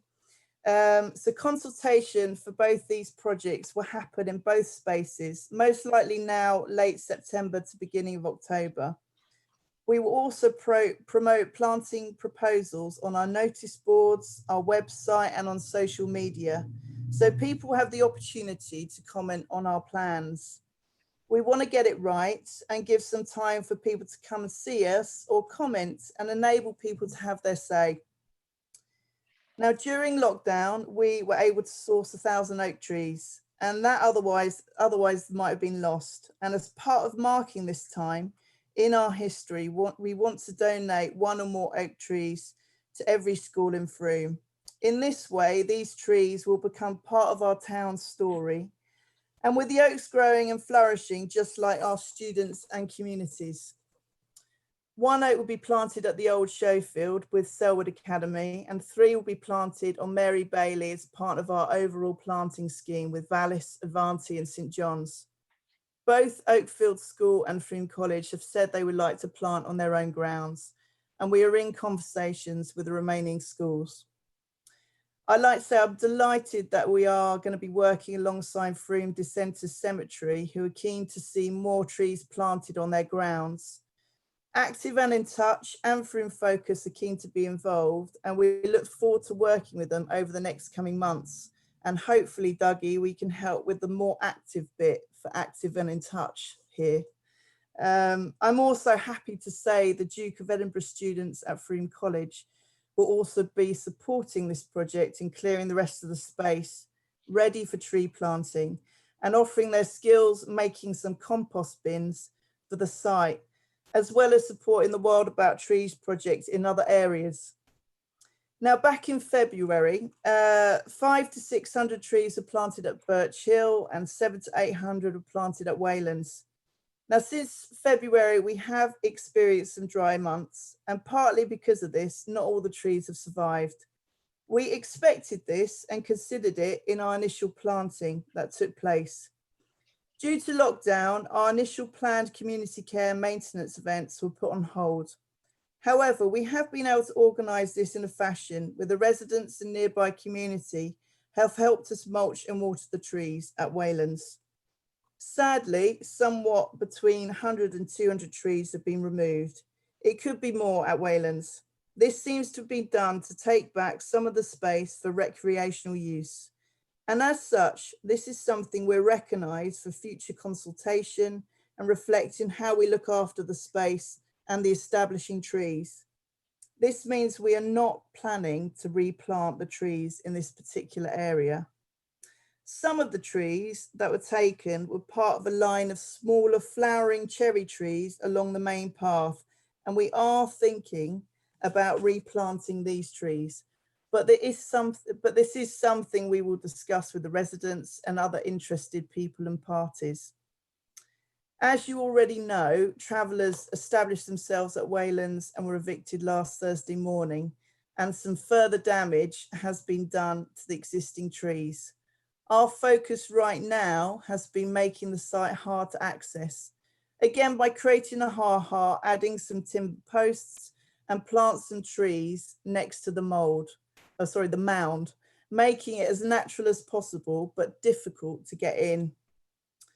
And lastly, we are currently developing a scheme where residents, organisations and businesses can make financial contributions or donations to support the Wild About Trees project. And part of this will include offsetting their carbon. We want this to be accessible and easy to understand. And we also want it so people can gift a donation to celebrate a birthday, an anniversary, a marriage, or someone's life to celebrate. Not only would they be supporting the Wild About Trees project, but they would be offsetting some of their carbon in the process. I just wanted to finish off by saying what lockdown has done is highlight just how important green spaces and trees are. They're good for us and they give a sense of place for community, and I hope these projects will reflect this. The proposed planting maps of Mary Bailey and Rodden Meadow are now up on our website if you wanted to take another look. And if you have any questions, I'll be happy to answer them, hopefully. Thank you so much, Helen. That's really lovely. Thank you. Does anyone have any questions for Helen? Anne? Thank you, Helen. I read in the report about Apple Day, and again, I wonder with the announcements today about gatherings being limited to 6, are we going to try and do Apple Day in a different way? How can we do Apple Day, or can we not this year? Unfortunately, and we can't do Apple Day. We would love to do it, but part of it is really about bringing the community together and celebrating together. And although we think perhaps although we think we could make it brilliant and safe, we have to consider COVID guidelines, and I think that has to be a priority right now. We want to kind of set an example as a council, and so we're not going to do it this year, sadly. Thanks, Helen. Any other questions? Andy? Hi, Helen. I was just looking at the first slide, and am I seeing it right that those trees are near the skate park? So, Laura, do you mind putting the first slide up again at all?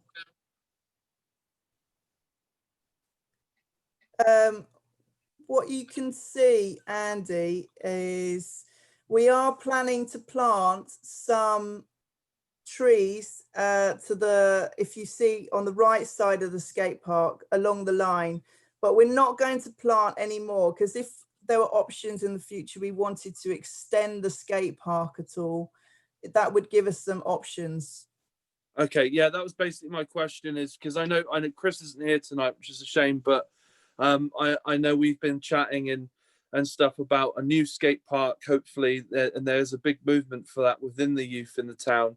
And I was just wondering about tree roots and stuff, and whether that would become an issue down the line for any more work. Hopefully that answers your question, Andy. Basically, we don't want to plant the other side of that along the line there, and that will give us some room if we do want to extend the skate park in future. All right. Amazing. That's great. Thank you. No problem. Thanks, Andy. I can't see at the moment if anyone else has Yeah, their there's, hand up. Anita, Sheila has a hand up, and then Oh, yeah. Sarah, and then Rachel. Okay, Sheila, thank you. Thanks very much, Helen. You, as usual, great exciting programme of work. In the Mary Bailey Field, just to ask about the boundary between the Mugger and the bowling green that's to the far side. I spoke to Chris about planting more trees along that edge, the possibility of planting a few more trees along that edge just to prevent accidental footballs or basketballs going over the Mugger and possibly into the bowling alley and I think bowling green, sorry. And I think I'm sure that doesn't necessarily need to be part of Wild About Trees, but I want to make sure that that does happen, or at least it's considered and seen what the possibility is there. Yeah, Paul, I mean, do you have an answer for that? Sorry. Should I get that one, Helen? Yeah, please. Yeah. Because I know Chris is talking to the bowling club about that. Yeah.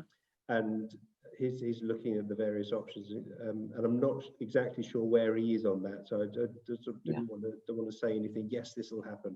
I wonder, can I ask Chris to sort of give you a call back on that one, Sheila? And let Thank you. We have spoken about it, so it's just making sure that it, it might come out of a ranger's budget rather than your budget, Helen. So it's just making sure that that doesn't get lost when talking about trees. Thank you.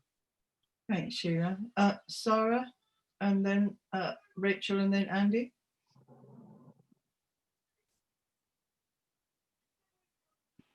It's okay, my point was covered. Thank you. Okay, thanks, Sarah.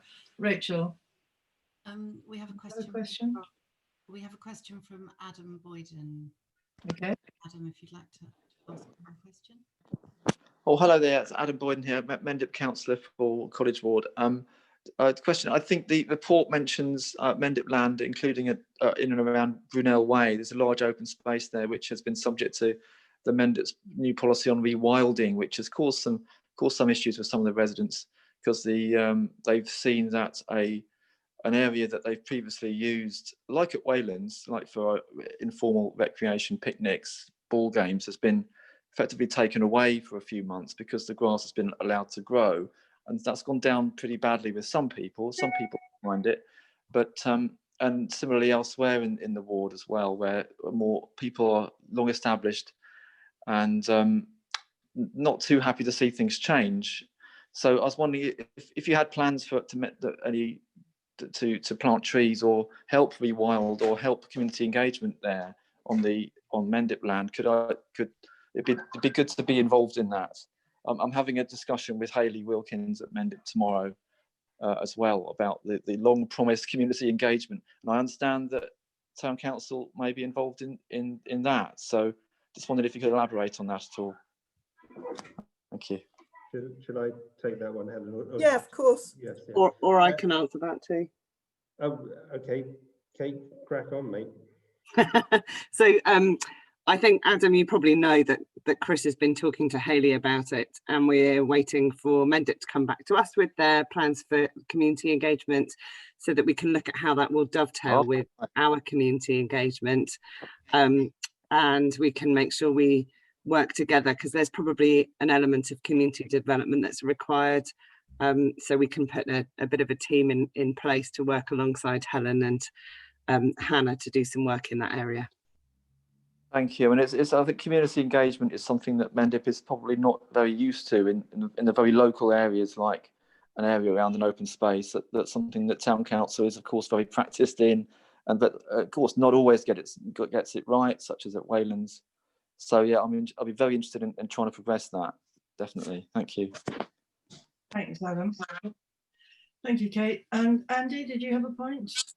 Yeah, just backtracking slightly with the Mugger and the trees at the Bowls Club. Can you keep myself, and I think I can speak for John Nelson as well, can you keep me and John in the loop with that one, as that's our ward? Absolutely. Thank you. Thanks, Andy. Any more questions for Helen? Okay. Helen, thank you very much. That was a really good update, and lots of great work going on there. So well done. Thanks, everyone. Thank you. So on now to agenda item 6, which is Frome Town Council's plans in the event of a second wave of COVID. And it's for decision. Over to you, Kate. Thank you. I'll be really quick because I appreciate nearly 2 hours now. We've all been looking at ourselves on a screen. Yes. This primarily, I guess, this paper was to say, look, we're still in a pandemic. We are anticipating that there will be more restrictions. We don't know whether there'll be national, local restrictions. But there's also a whole host of other things that have come alongside that, and that will come alongside that over the coming months. And the government's done half my job for me tonight already, so that's fantastic. You know that there are now more national restrictions, and they will have an impact.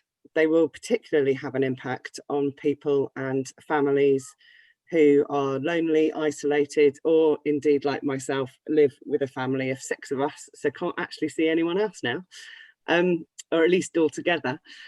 So, you know, there are far-reaching effects. We know that between March and the end of July, the number of people claiming universal credit in Frome has doubled, and that was before any of the furloughs schemes were coming to a close. We are anticipating redundancies. We are working closely with Fair Housing for Frome, Fair Frome, and a range of other partners, including Mendip and the County Council, to look at how we can mitigate, or at least provide information for people ahead of time so that they don't find themselves in crisis. Maybe quite as much as they might do, and they can access the right information about the right things. So over the autumn, we will have a bit of a crunch point as the weather changes, as furlough comes to an end, as eviction bans come to an end, all at a similar time towards the end of October, which will be half term, and in the run up to Christmas. We're not expecting the government to continue to deliver their food voucher schemes, but Fair Frome are working on a number of projects to make sure families can access food over the holidays. So it's a bit of a perfect storm, if you like, and we don't really know what the impact is going to be. I do know from a call today that we have numbers in Frome, in Somerset, that chime with the national statistics, and those numbers are rising steadily at the same rate. They're rising across the country, and they're slightly higher than we've experienced previously. So if you like, we lived through the first lockdown through relatively rose-tinted glasses as a community. And similarly to elsewhere, you know, the numbers reflect of positive cases, you know, reflect those statistics across the country. So there are more people in their 20s with COVID, and more people between 50 and 65. It might be that they're parents of those 20-year-olds, and so that's where those cases are rising at the same time. So we're strengthening our links with the County Council, and they're keen to work with us on a pilot project around communication and what we can do locally, building on what we've previously done. And we're preparing so that our residents are really well supported, but so that we can also continue to deliver our original work programme, which now more than ever is really needed. So this paper recommends that we provide some funding for Fair Housing for Frome. That will come out of an existing budget. So that's not actually a specified recommendation in here, but so that they can do a housing needs survey. We can better understand, you know, we can all see on social media that there's a huge number of people moving to the town, and that's having a squeeze on, apparently a squeeze on houses. Anecdotally, we hear that lots of people can't find affordable accommodation in the town, but we need to know more. And we're keen to work with Fair Housing for Frome to find out more. And we're also keen to be able to move the Shop for Me service across to Active and In Touch, who are really well placed to be able to support those residents that are still in receipt of support from volunteers who are shopping for them. And it's very likely that they were lonely and isolated in the first instance, which is why they needed a volunteer to help them shop. They don't have family members nearby. They don't aren't well connected to their neighbours for whatever reason. And so primarily the recommendation is for you to note what we are working on in this. Actually, will it help to bring them up on screen? Is that possible, Laura? So to note the report and to approve the £2,000 from EMR 318 for community development work towards the cost of the Active and In Touch Shop for Me administration. So that would match fund future funding for Active and In Touch. Lovely, thank you very much, Kate. Okay, can we take a decision on this now, please, on this proposal recommendation? So can There might be some questions first, actually, Anita. I didn't pause to let anyone ask any. Okay. I see, Anita, that we've got Anne and John. Bearing in mind we're coming up to 9 o'clock, so we might want to take a break. I'll be super quick. So I think Anne was first and then John. I'll be super quick too. It's just a question for you, Kate. Are you working with Sarah? Because I'm just aware that the increase in claims for universal credit is going to reduce our tax base. So as you say, just as we're going to be most needed to fill the gaps with higher levels of local government is when our funds are going to become restricted because of a reduction in our tax base. And I wonder if there's any national predictions for how many people might be claiming universal credit in the future and what impact that's going to have on our tax base.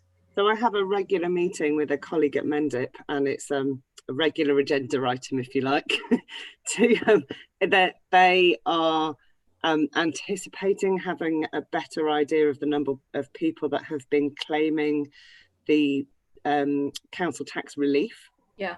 And they should be able to give us those indicative numbers over the coming weeks, hopefully. But we are all preparing for a significant rise in October. And I think in particular, we're conscious of industries that are entertainment industries, cafes, pubs, bars, but also the festival industry. And a lot of residents in the Mendip area are going to be impacted and affected by that. So, you know, whether Glastonbury happens next year, for example, and all of those things will have quite a big knock-on effect. So, so yeah, we're working on it. But at the moment, the message is we really have no idea what those figures are, but we will review it as we go along. So okay. I guess it's Mendip really that can give us that information. Yeah. And of course, they're as interested in it as we are. Yeah. Yeah. Thanks, Kate. Thank you. Thank you. John, you had a question? Yeah, no, I think, well, my point is, can you hear me? I'm not sure I'm on that. Yeah. Yeah. My point is that I think it's great what I'm hearing. You know, this is what we should as a council be doing. We should be really trying to support our residents. And I think that's great. And of course, I agree with this proposal. But what I would like to say is I'd just like to make a request as councillors that we can keep a close eye on where these the expenditures are going. We have a budget for the year, and things have changed, and we're still in that budget revision. So I think it's great to keep us informed. So as costs come along, we know, you know, if in October it is as you say, and suddenly need is greater, we need to be kept informed so we can decide how that fits within our overall annual budget. Thank you very much, Kate. Yeah, and I think that's one of our priorities really in the coming sort of weeks and months is to get the data, to get the hard fact, if you like. We speculatively have lots of information about issues that are arising, but we want to be able to back that up with something a little bit more solid, so that we can make those informed decisions as we go along. Thanks very much indeed, Kate. So can I have someone to propose the recommendation, please? Anne? And a seconder, John? And all in favour, please.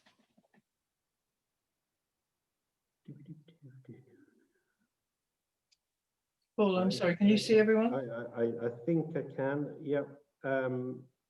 Yes, that's unanimous. There's obviously Steve Tanner's not part of the decision and can't vote, so that's unanimous. Yeah, lovely, thank you very much. Thanks a lot, Kate.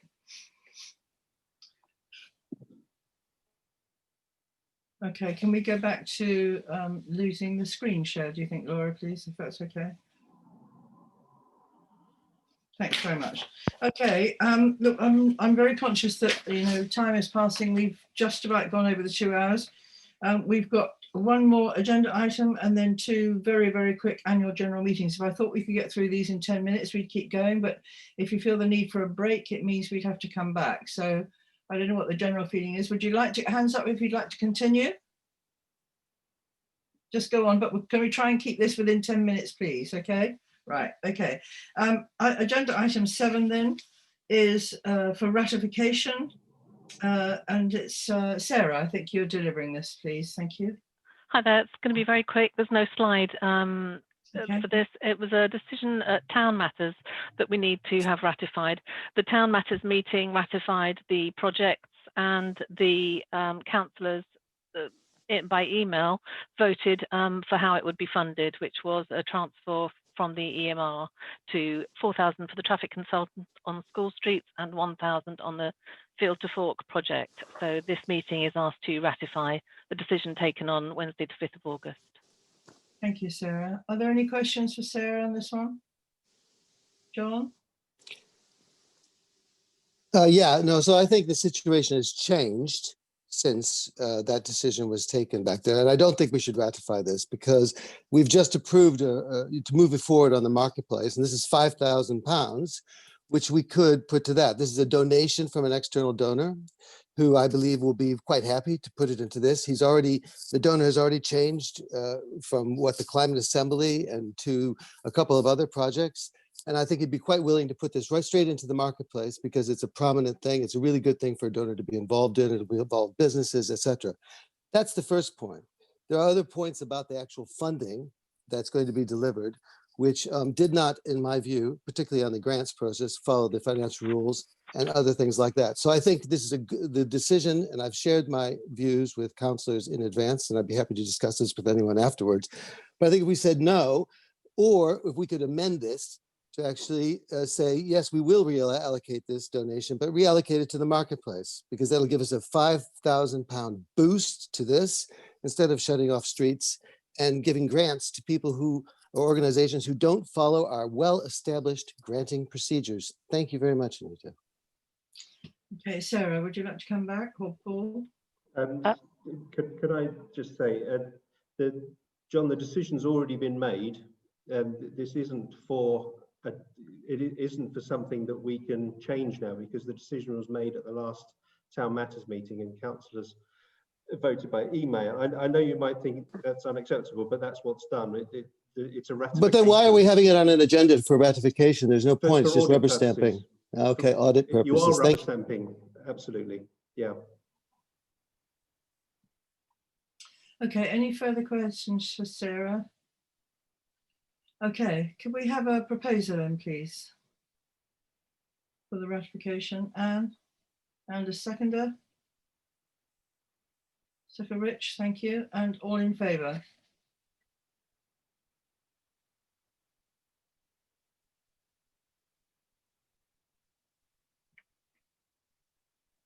One, 2, 3, 4, 5, 6, 7, 8, 9. Got 9 in favour. Okay, anyone against? Andy? Andy, are you voting against Andy Rentmore? No. If you could take your blue hand down. Nick. So against is Nick and Andy. I can't see any more against. Okay, and is anyone abstaining? Steve? Steve is abstaining then. Okay. So I think that's 12 altogether. Can I just check numbers on that? 1, 2, 3, 4, 5, 6, 7, 8, 9, 10, 11, 12. Yes. So there was 9 in favour, 2 against, and 1 abstain. So that's carried by majority. Okay. So did you get my vote counted correctly that I was for it? Yes. Okay, cool. Cool. Okay, thank you very much, Sarah.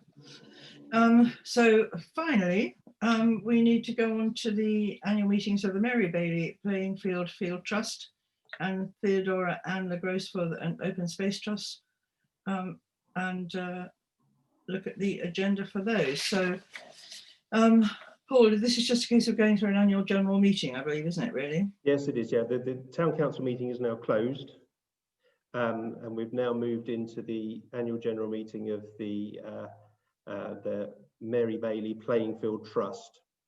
And the object of the sole managing trustee, which the town council is to keep the Mary Bailey Playing Field open to the public.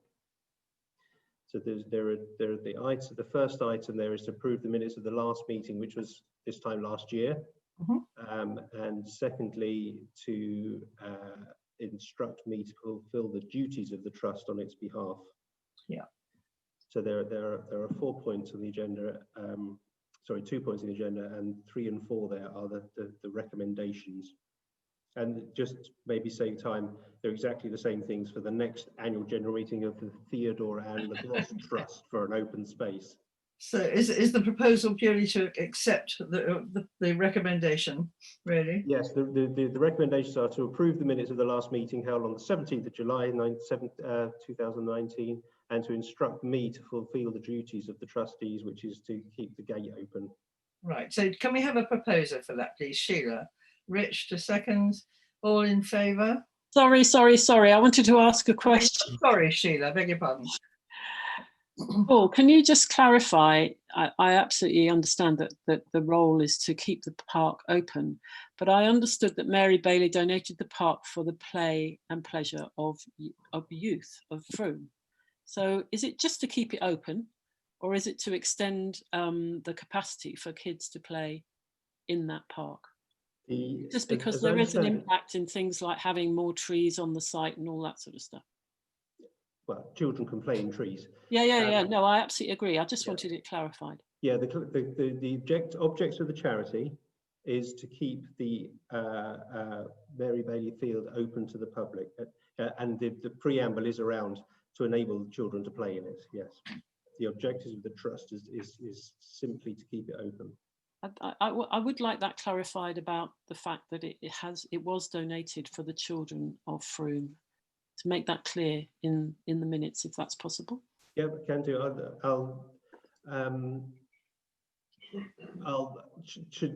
On your recommendation, I could add in the minutes to say the objects of the trust of the charity. Would that be? Yeah, that would be great. Thank you. I can add that into the minute. No problem at all. Thank you. Lovely, thank you.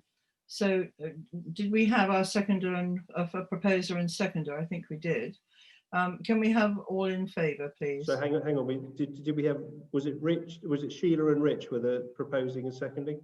No, Rich proposed, I think. And Okay. did you second? Yeah. Yes. Okay. Okay. Thank you. And all in favour, please.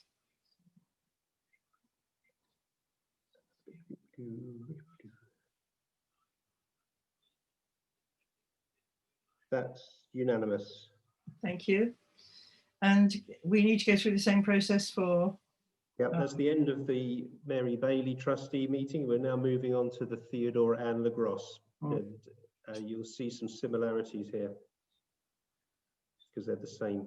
Okay, so on the basis that we're voting for exactly the same thing, which is to appoint Paul to manage it, are we happy to have a proposer for that? Are there any questions, first of all? Are we happy to have a proposer?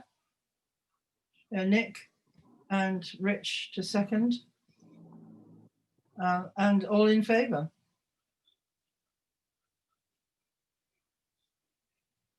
That's unanimous. Lovely. Okay, thank you very much, everybody. That's not bad. A little bit earlier than I thought it might be tonight. So thank you very much, everybody. Look forward to seeing you next time. Okay, Thanks, Anne. care. Thanks, Melita. Love you all. Bye.